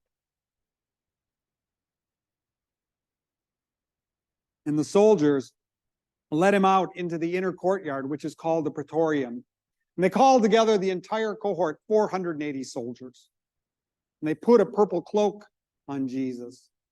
And weaving thorn branches into a crown, they stick it on his head. They were bowing down, saying, "Hail, King of the Judeans." They were beating him over the head with a reed staff and spitting on him, and bowing down to honor him. When they had finished taunting him, they took the purple cloak off of him, put his own clothes back on him, and led him out to be crucified. And the soldiers drafted a man who was coming in from the fields, Simon the Cyrenian, the father of Alexander and Rufus, to take up his cross. And they hauled Jesus to the place called Golgotha, that is, place of the skull. They tried to give him wine drugged with myrrh, but he wouldn't take it. They crucified him. And those who were standing by were dividing up, or casting lots to divide up his clothing. Who would get what?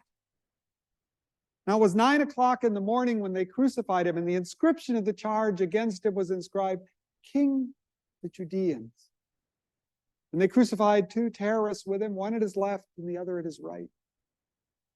And those who were passing by were wagging their heads and saying, "Huh, this is the one who's going to tear down the temple and build it up in 3 days. Well, come down off the cross and save yourself." And in the same way, the high priests and legal experts were taunting him, saying, saved others, can't save himself. Let the anointed one, the King of Israel, come down off the cross so that we might see and trust in him. And even those crucified with him were taunting him. At 12 o'clock, darkness came over the whole land. It was dark until 3 o'clock. And at 3 o'clock, Jesus cried out with a loud voice, Eloi, Eloi, lema sabachthani, which means, my God, why have you abandoned me? Some of those standing by said, oh, look, he's calling for Elijah. One of them got a sponge, put it on a reed staff soaked with wine and offered it to him, saying, leave him alone. Let's see if Elijah comes to take him down. Jesus let out a loud cry.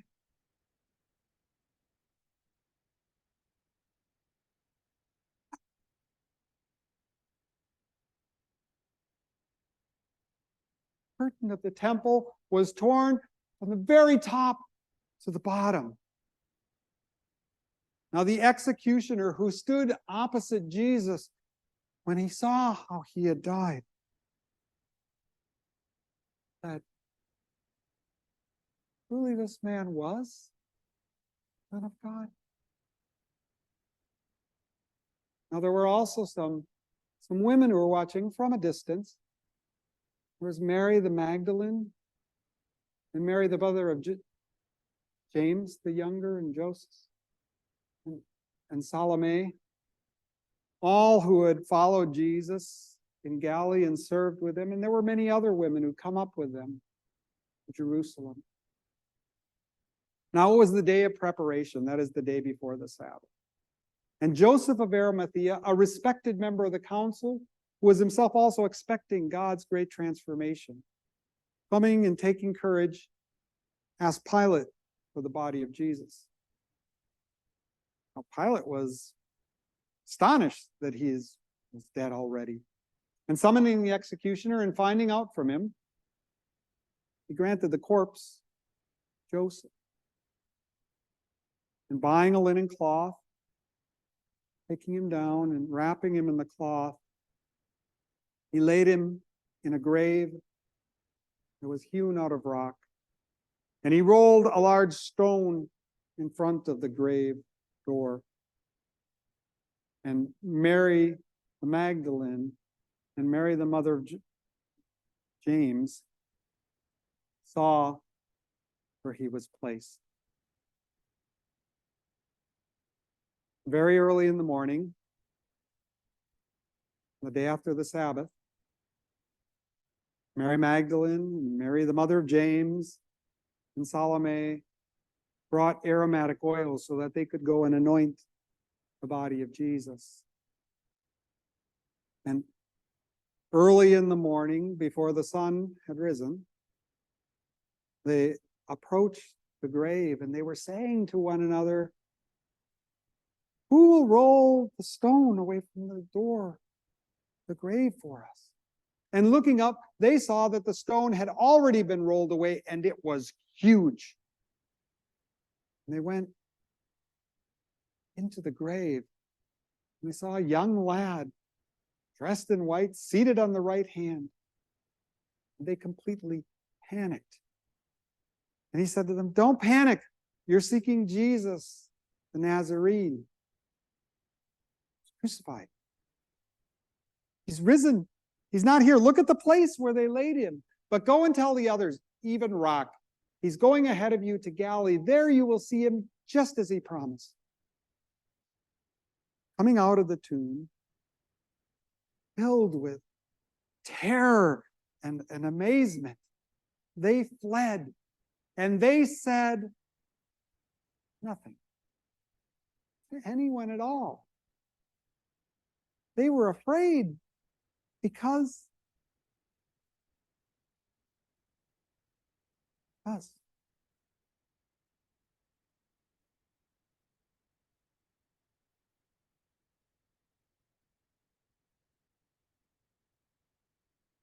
That's how it ends for you. So that's how Mark ends. So.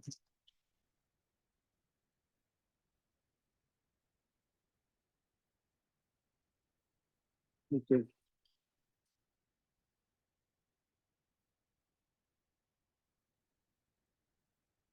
You want like a 5 or 10 minute break. So if you are like have had 2 hours and you're ready to head out, you can sneak out quietly, or you can go to the bathroom or get a snack, or do you want to just kind of move right into a conversation?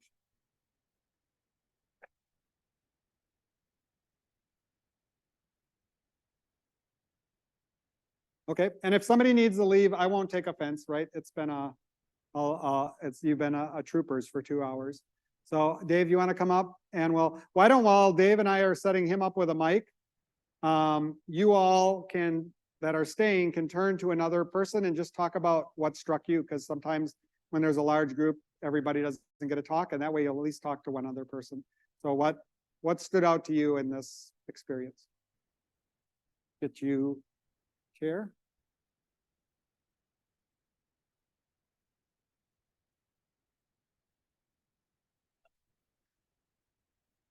Well, thank you for inviting like witnesses. This marvelous.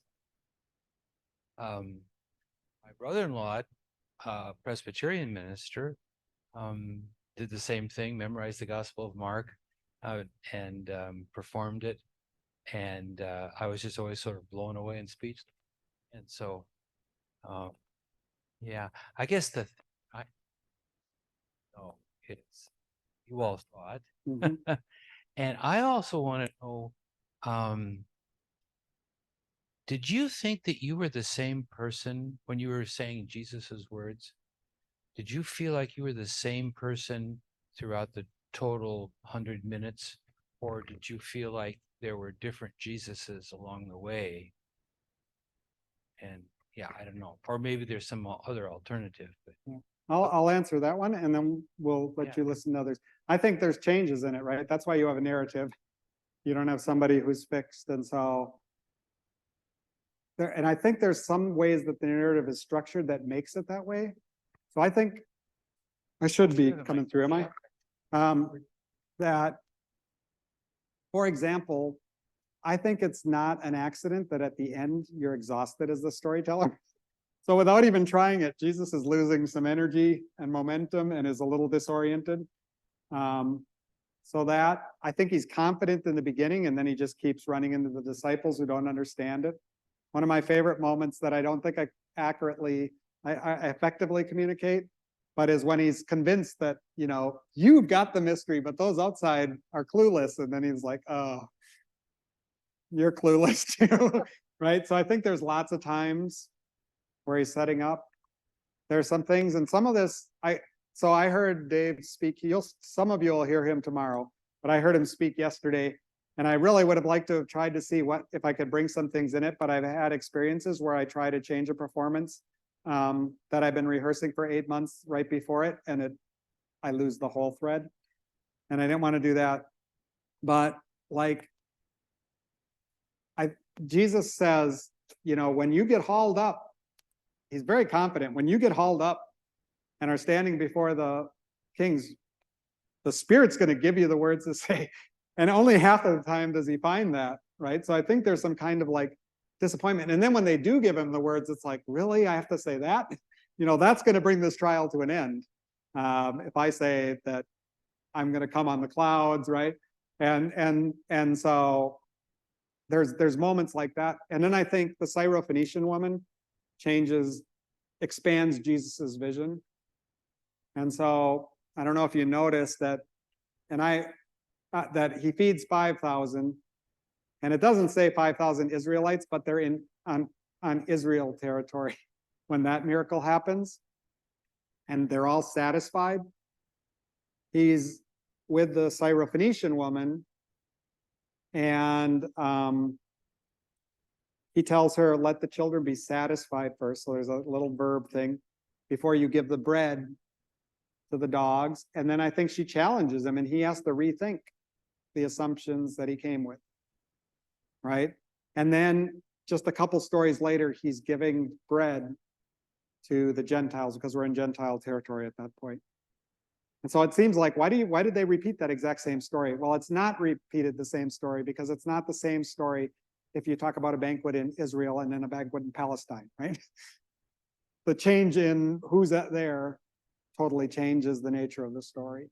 And so I think there's moments like that where there's turning points for Jesus, and yeah, that's my initial response. And it'd be more interesting to me if you all noticed Jesus changing, because maybe there's things I'm trying to communicate that aren't coming across. And so if somebody has a comment or question, and it can be following on this or another thing, we have an hour. We may not take the whole hour, but we could take until we run out of steam completely. And you can always leave if you're like, oh, that was 10 minutes ago. You can do that. But we have a microphone if somebody would like to make a comment or ask a question.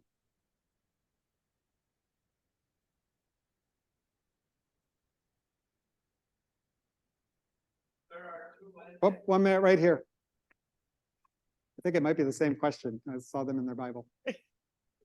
I'm just going to make a comment that is, you read these Bible stories over and over again, and you hear them again and again, and then to see it done like you did it this evening, it just brings it so much more to life. And I think there's so much we miss when it's not being done in this light. So I just want to say thank you. And it's really just brings so much more. And you hear the stories, and you're like, well, I missed this and I missed that. And so just thank you for bringing it to life. Cool. Thank you. Dick has one right over here. The mic's, let the mic come to you, because even if the people in the room can hear you, the Zoom people can't. There are two endings to Mark. Did you use the shorter one? I did, because it was the original one. We should have a biblical scholar here who could explain why I stopped in verse 8. You want to tell him what you told us yesterday about verse 8, 16:8? There aren't too many assured results in New Testament research, but one of the assured results, I think, is that the Gospel of Mark originally ended with verse 8. They said nothing to anyone before they prayed prayed. And then the earliest manuscript end there. And then you have the other the other endings that basically suck history out of the room. In other words, the longer endings have Jesus displaying power. They have the longer ending basically pictured there by they have they picture the whole story kind of making it a happy ending, and the only thing left is for everybody to obey Jesus now. That is so not what the gospel is about. The other thing is, when you look at the longer endings, there's actually more than one ending. When you look at the longer endings, they borrow material from the Gospel of Luke and some sources that we don't know about. So it's a mess. And I think, and this really is agreed upon by so many scholars, that there's this urge in the second and third centuries, 100 and 200 years after the Gospel of Mark was written, there was an urge to fix the Gospel of Mark, because the Gospel of Mark was thought to be deficient. There's some pretty reliable sources in the early centuries that really don't think very much of the Gospel of Mark. It's kind of amazing that we actually even have it. 90% of you in the room will hear more about that tomorrow, because that's a big part of Dave's argument that he'll be making. Bill, Yep. I think that, having seen this once before at lay school, and also I took your tape and did it with my church years ago, but I think I noticed even more this time how tired Jesus seems to the at the end. Just tired of trying to get people to understand. Like you see, it really strikes home. And I don't know if that's partly because I sat and listened to David yesterday also with that group, but it just seems so much more clear this time. It's also because I'm a morning person and it's 7 o'clock at night and daylight savings time came. And last night, after hearing David's talk, I had all these dreams about like that his talk had pushed the words out of my head because I wanted to use the new words I had. And so I didn't sleep real well. But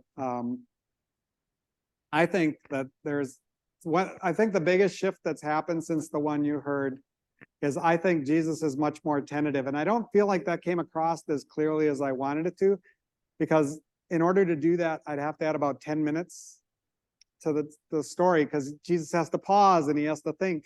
It's not like he's got his sermon notes all written and he's just reading them. But I found when I was rehearsing it, it was 2 hours and 10 minutes. And I'm just trying to keep myself to 2 hours. But I regret that I think Jesus is struggling a lot more. Kind of, I let myself do that when Jesus is trying to respond to the Syrophoenician woman. He's like, I don't know what to say. I'll try. No, that's not going to work either. So I wish that maybe I should just say, look, if you put 2 hours in, you can put 2 hours and 10 minutes in and do it. But I think Jesus is tentative, and I think the narrator is tentative. I don't think the narrator has it all figured out. So you might notice I use kind of a colloquial "cuz," and it like, because of this, because of that. And I feel like the narrator thinks he's got his story ready, and then he sees his audience and he's like, oh, that wasn't clear. Let me try that again. And I think that communicates something that's essential to Mark's gospel, that tentativeness both in the narrator and Jesus.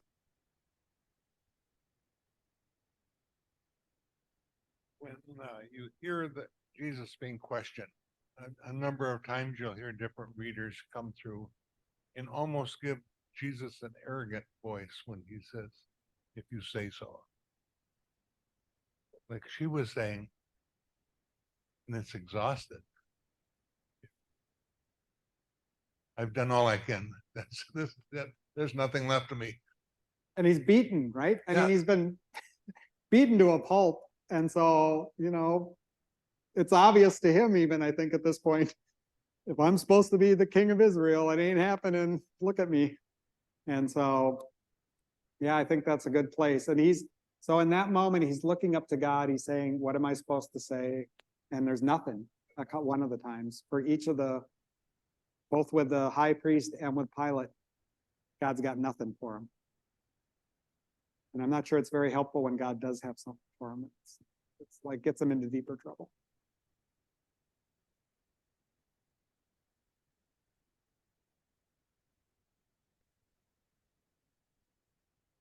I got two thoughts. One of them, I was harvesting grain this week, and I tell my grain cart operator, okay, so after you dump, you come halfway down. Wait for me.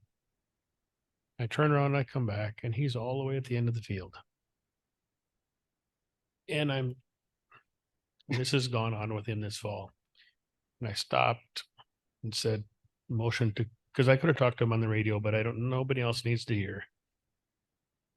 And we had this little conversation. I'm saying, how do I get to you? How do I'm having trouble explaining to you what's going on. That was going through my head when Jesus is saying, we fed these people last time. Why can't you figure that out, that I can feed them again? And my other thought was David's talking about the longer endings to this gospel. And I've been asked, I fill in for our minister once in a while. And so I'm supposed to do Christ the King Sunday, the end of the month.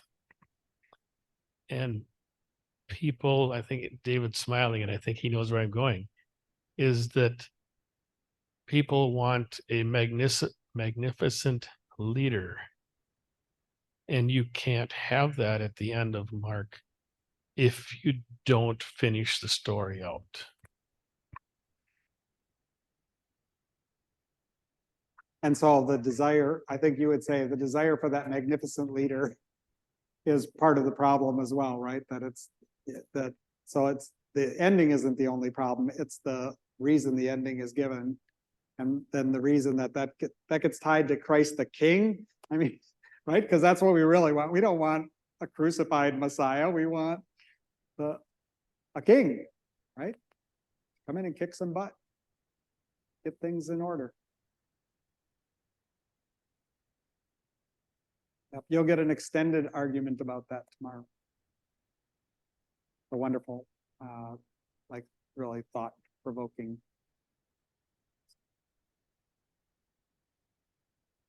You know, on this king business, I noticed that you translated the word kingdom, the kingdom of God, as the great transformation. Can you say more about that? So that's another change from last time. Last time I used empire of God. And my sense is that when Jesus says that, it's a conflicting metaphor, right? You're supposed to say, like you do when you look at Jesus beaten up and standing there. So you're a king? It's like, are you this thing you're talking about? Does that really seem like an empire? It seems like it's almost as un-empire as you could be.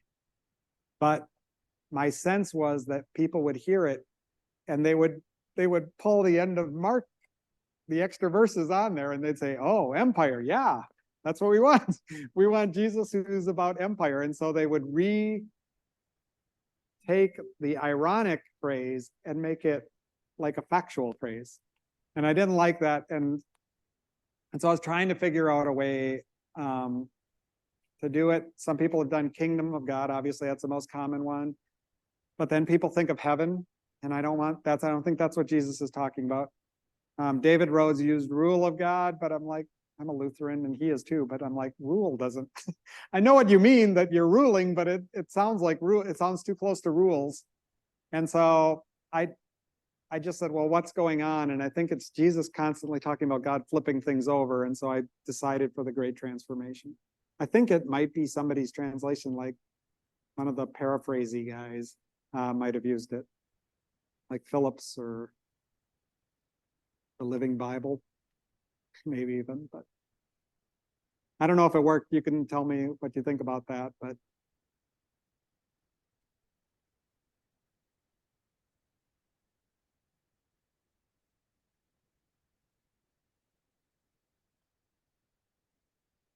I almost wanted to transit into a verb at some point when I was listening to you. So God's great transforming instead of God's great transformation or something like that. But that's what and I might have even served you a couple of empires, because it's the hardest thing to do was to change things that like I said, I spent 1.5 years learning it the first time, half an hour a day, every day. And so the things you learn get deep and it's really hard to change it. So even something as simple as changing that from empire of God to God's great transformation was hard. And the hardest thing, which I know I didn't succeed in, is David Rhodes didn't use historic presents, which are when you talk about the past, but you use a present tense verb. And I tried to put those in, but that's really hard, because like it's the same verb, but it's in present tense, but it's several times. So like they lower down the mat on which the paralyzed man was lying. Often it says instead of said. In the storm at sea, the first one, there's lots of present tense, and it seems like, and it flips from present to past.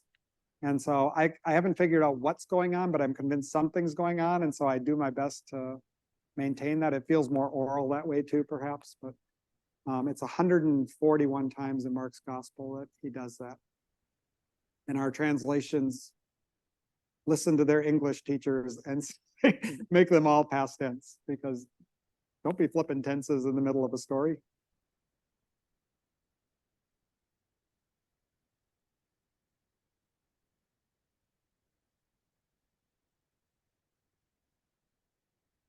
Any other questions or?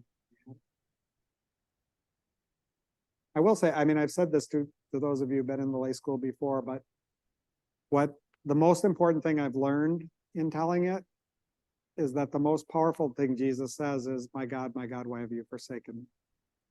That people constantly will come up to me after performance and they'll say, what was going on with that?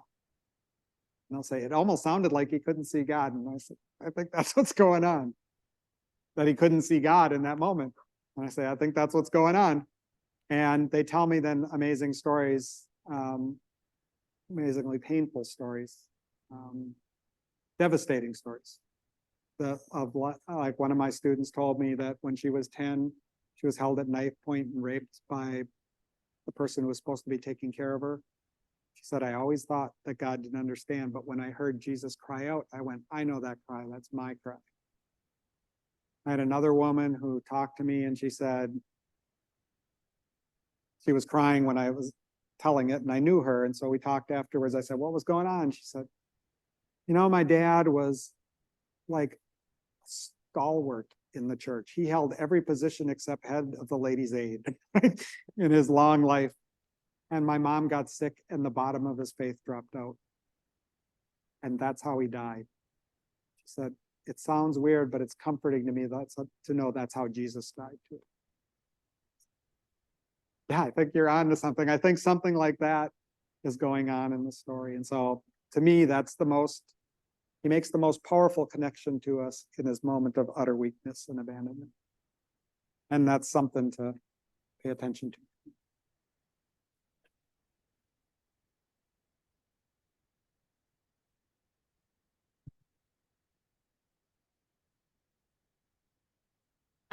In the last years, I've learned a lot about the doctrine of discovery, and the word empire has really become, makes me struggle. And so for you to not use that word, it seems so right. And it seems to me like the church has really gotten it wrong with this empire thing. And for you to do the short ending of Mark the way you did, it just seems that's where we should be. I agree. That's why Mark is objectively the best gospel before. All scholars do not agree with this. Quote most times in the 2nd century was the Gospel of Matthew. People basically forgot about the Gospel of Mark. That's the exaggeration. But it's Matthew everybody's quoting. And the reason why it's all that it's about if somebody sins against you, you talk to them, and then if that doesn't work, you take them to somebody else. In other words, the 2nd century church is really interested in the protocols of how people can be church together, but they're not dealing with these issues of deep spirituality in which there is this experience of having the rug pulled out from under your feet. They don't want to touch that. They'd rather just talk about how we can be orderly together. For me, the most impressive thing about there are two things that are the most impressive things of the Gospel of Mark.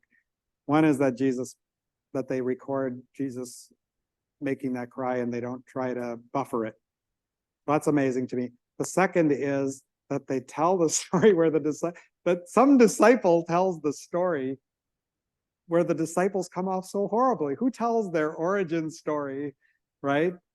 With a bunch of people that are clueless, not understanding at all the very thing that's put in front of them. And Matthew cleans that up too, right? So,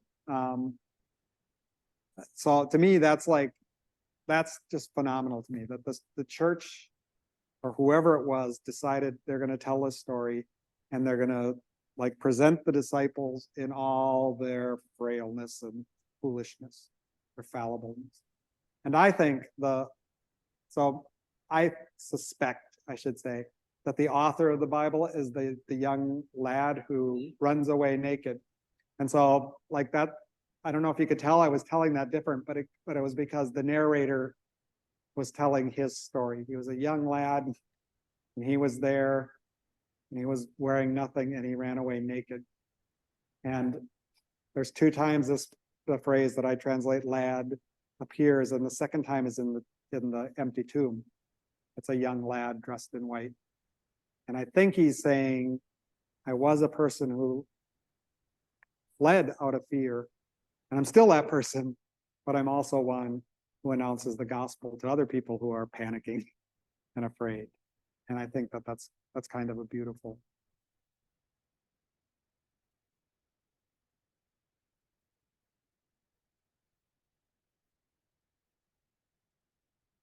Had enough? Oh, no. Just quickly, thinking that maybe Mark is bringing out the human aspect of Jesus in the two places when he's praying in the garden, Mhm. and he asks God to, take the cup from him, but not my will, your will. And then, my God, why have you forsaken me? Maybe those are two of the spots where humanity comes through. I think you're right. Sorry, I'm eating my wife's birthday cake. It's my wife's birthday. She had to come here to watch the Gospel of Mark on her birthday. How sad is that? But she did. And she brought me her Danish birthday cake. So Well, I just got a question. 15 years ago when you did this was a group of strangers. And now you know these people. Did it make a difference? Because it seemed like you're more comfortable tonight. I would say two things. I'm more comfortable and I'm more uncomfortable.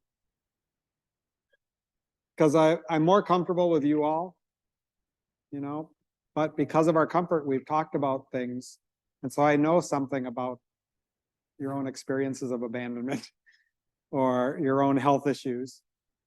And so does that make sense that it kind of,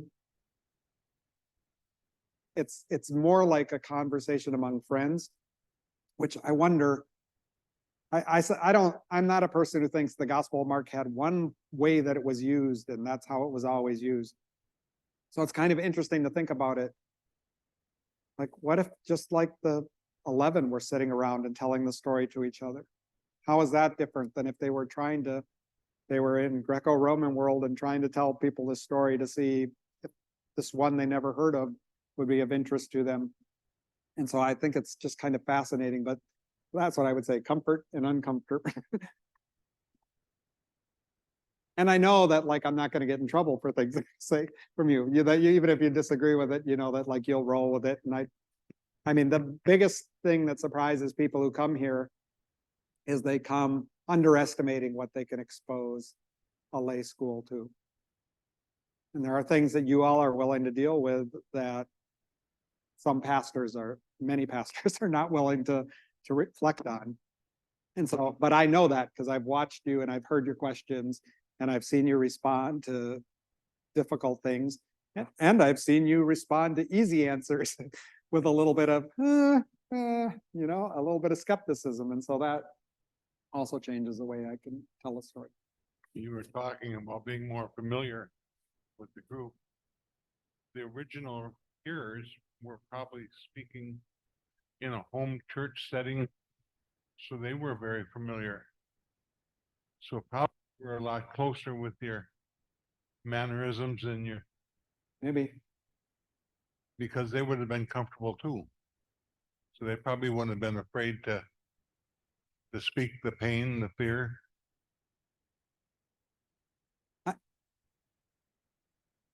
I think they were.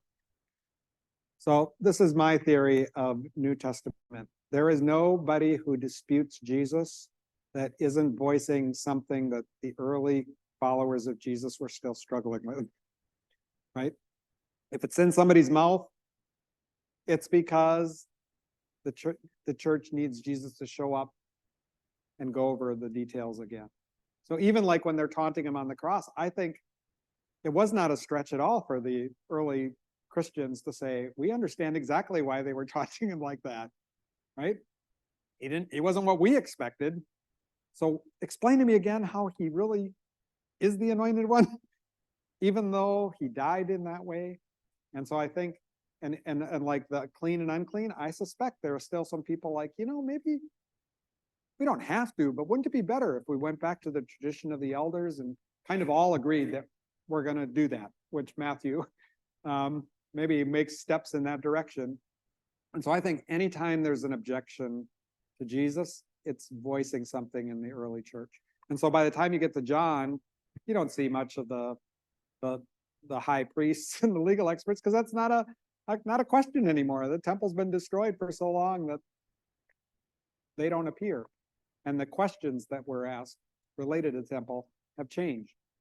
And so to me, whenever there's a question, every voice in the gospel is voicing something that the early church had in its gamut that it was thinking about. I don't know if that makes sense. I couldn't agree. Right now, I couldn't agree more. You know, we started off by talking about how Jesus changes. I think if you kind of go chapter by chapter, you can see every Christology. I'll come back to that. Every Christology of the first 500 or 600 years.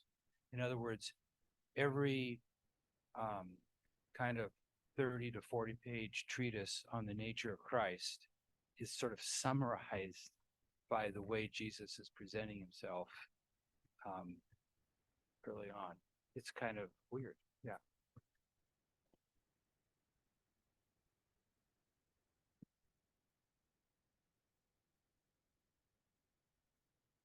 The accepted history of the writing of Book of Mark, was that before or after the temple was destroyed? Yeah, I think Mark is using Jesus to create a space for people to experience their grief about the destruction of the temple. And not just the temple, the people that they knew and loved and were the collateral damage in that war. And so one thing that's different from us than them is they didn't have to imagine what it looked like to be crucified because they'd seen it, right? They went in the destruction of Jerusalem, right? They'd crucify hundreds. That's my impression. One of my friends said the biggest problem the Romans had was finding enough trees to get enough wood to put up all the crosses they went with. But so I think that Jesus is a terrain, the story of Jesus is a terrain that sometimes your own grief is too intense if you face it head on. But if you kind of come at it slantwise through somebody else's, you can address it. And so I think that Jesus in a way that's totally different than it's usually meant by this theology but Jesus took people's place and suffered there. And that people see that when they, like the woman who said, I know that cry, it's my cry.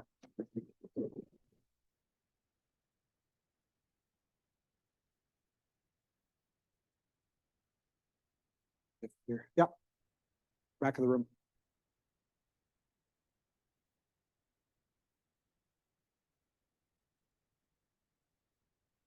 So you brought up something just a little bit ago that I've been fighting and struggling with. And that is, wanting to hit things that might not be so comfortable within the church. And I don't know, because I agree with you. There's things that I've learned here that I feel need to be addressed. And you get certain gospels, and yes, the Bible and all the stories aren't all great, happy, and fluffy, and it's just the truth of the matter. But nobody wants to hear that something that isn't great, wonderful, and fluffy. And sometimes we don't want to hear the truth. This gospel coming up for this Sunday, I think, is one of those that, you can walk around that gospel if you want to, because it's done all the time. But I think we're doing a great disservice. But at the same time, I don't know if some of these congregations are ready, and I feel ill-equipped to do it. Even though with everything that we've learned here, I feel like if pastors don't address this, who am I as a Sam to even attempt to address this? Can you send me somewhere with that? So the story that, for those who haven't looked at the lectionary yet, it's the 10 young women who are waiting for the bridegroom, and the ones who don't have, that bridegroom shows up, and the ones who don't have oil, the other one says, we're not sharing with you, go get your own. And then the bridegroom, they welcome the wise ones, welcome the bridegroom, and then the other ones show up, and the bridegroom says, I don't know you. Right. And so you're right. I think like dealing with it in the heart, I have a mantra in my sermon that I've written, which is, it's a quote from a guy whose last name is, it's Emmanuel Acho, who has a podcast that's called Uncomfortable Conversations with a Black Man. And he says, great things only come if you're willing to move through the uncomfort. And so I repeat that several times, but I talk about all the things I'm uncomfortable. This story does not sound like the Jesus I know, right? And I told a story at lunch that is one of my favorite versions of this story. Totally reverse it. It's kind of reversing Matthew after Matthew reversed Mark, maybe. Is that I was at a place and they were talking about, you got to push back at the scriptures. You need to wrestle with them, not just agree. And a group of people were like, yeah, and this was one of the texts they were looking at. And so they retold the story, and the groom is in the room with, I have to stand up because it was a performance. The groom was in the room with the wise ones, and they call at the door, and he opened the door and he said to them, hey, I don't know you. Shut the door. And he went off with the foolish virgins, and the wise ones were inside going, what just happened? What just happened? And it seems to me it's much more like the Jesus that I know. But I think I just laid out this is what I feel uncomfortable with, and I don't know. I'm a little wondering about that myself. Like, what are they going to do with this sermon I give them? But I think that it might be easier for them to take it from a Sam than a pastor, and you could just, share what your struggle is. Don't try to resolve it. Just like climb into the story and go, and then somebody will come up to you and say, well, the answer is. You'll say, oh, that doesn't quite do it for me, but thank you.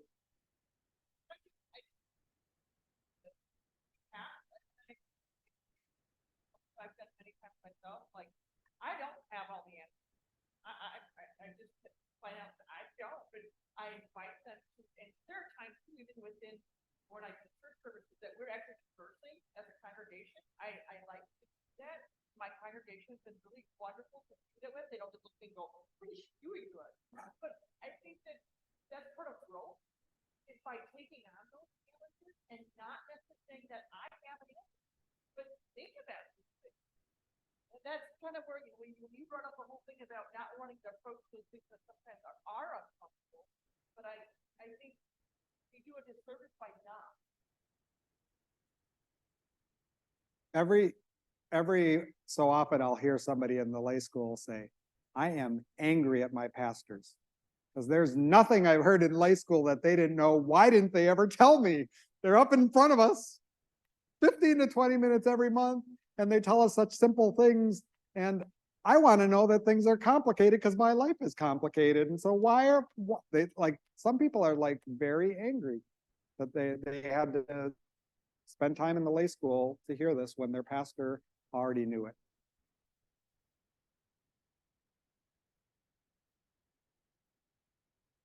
Well, you're all great.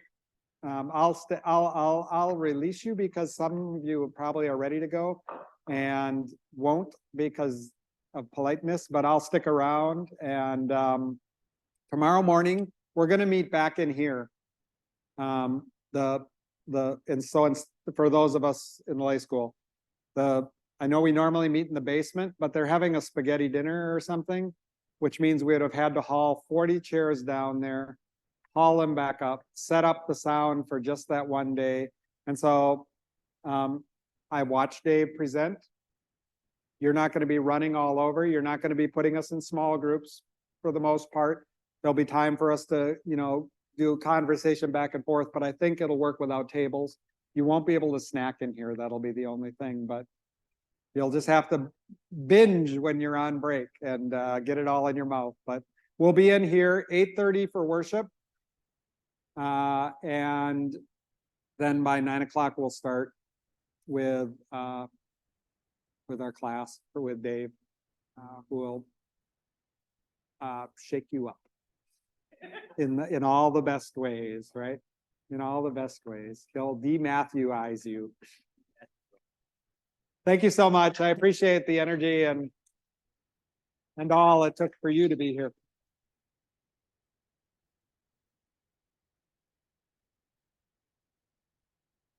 Yeah.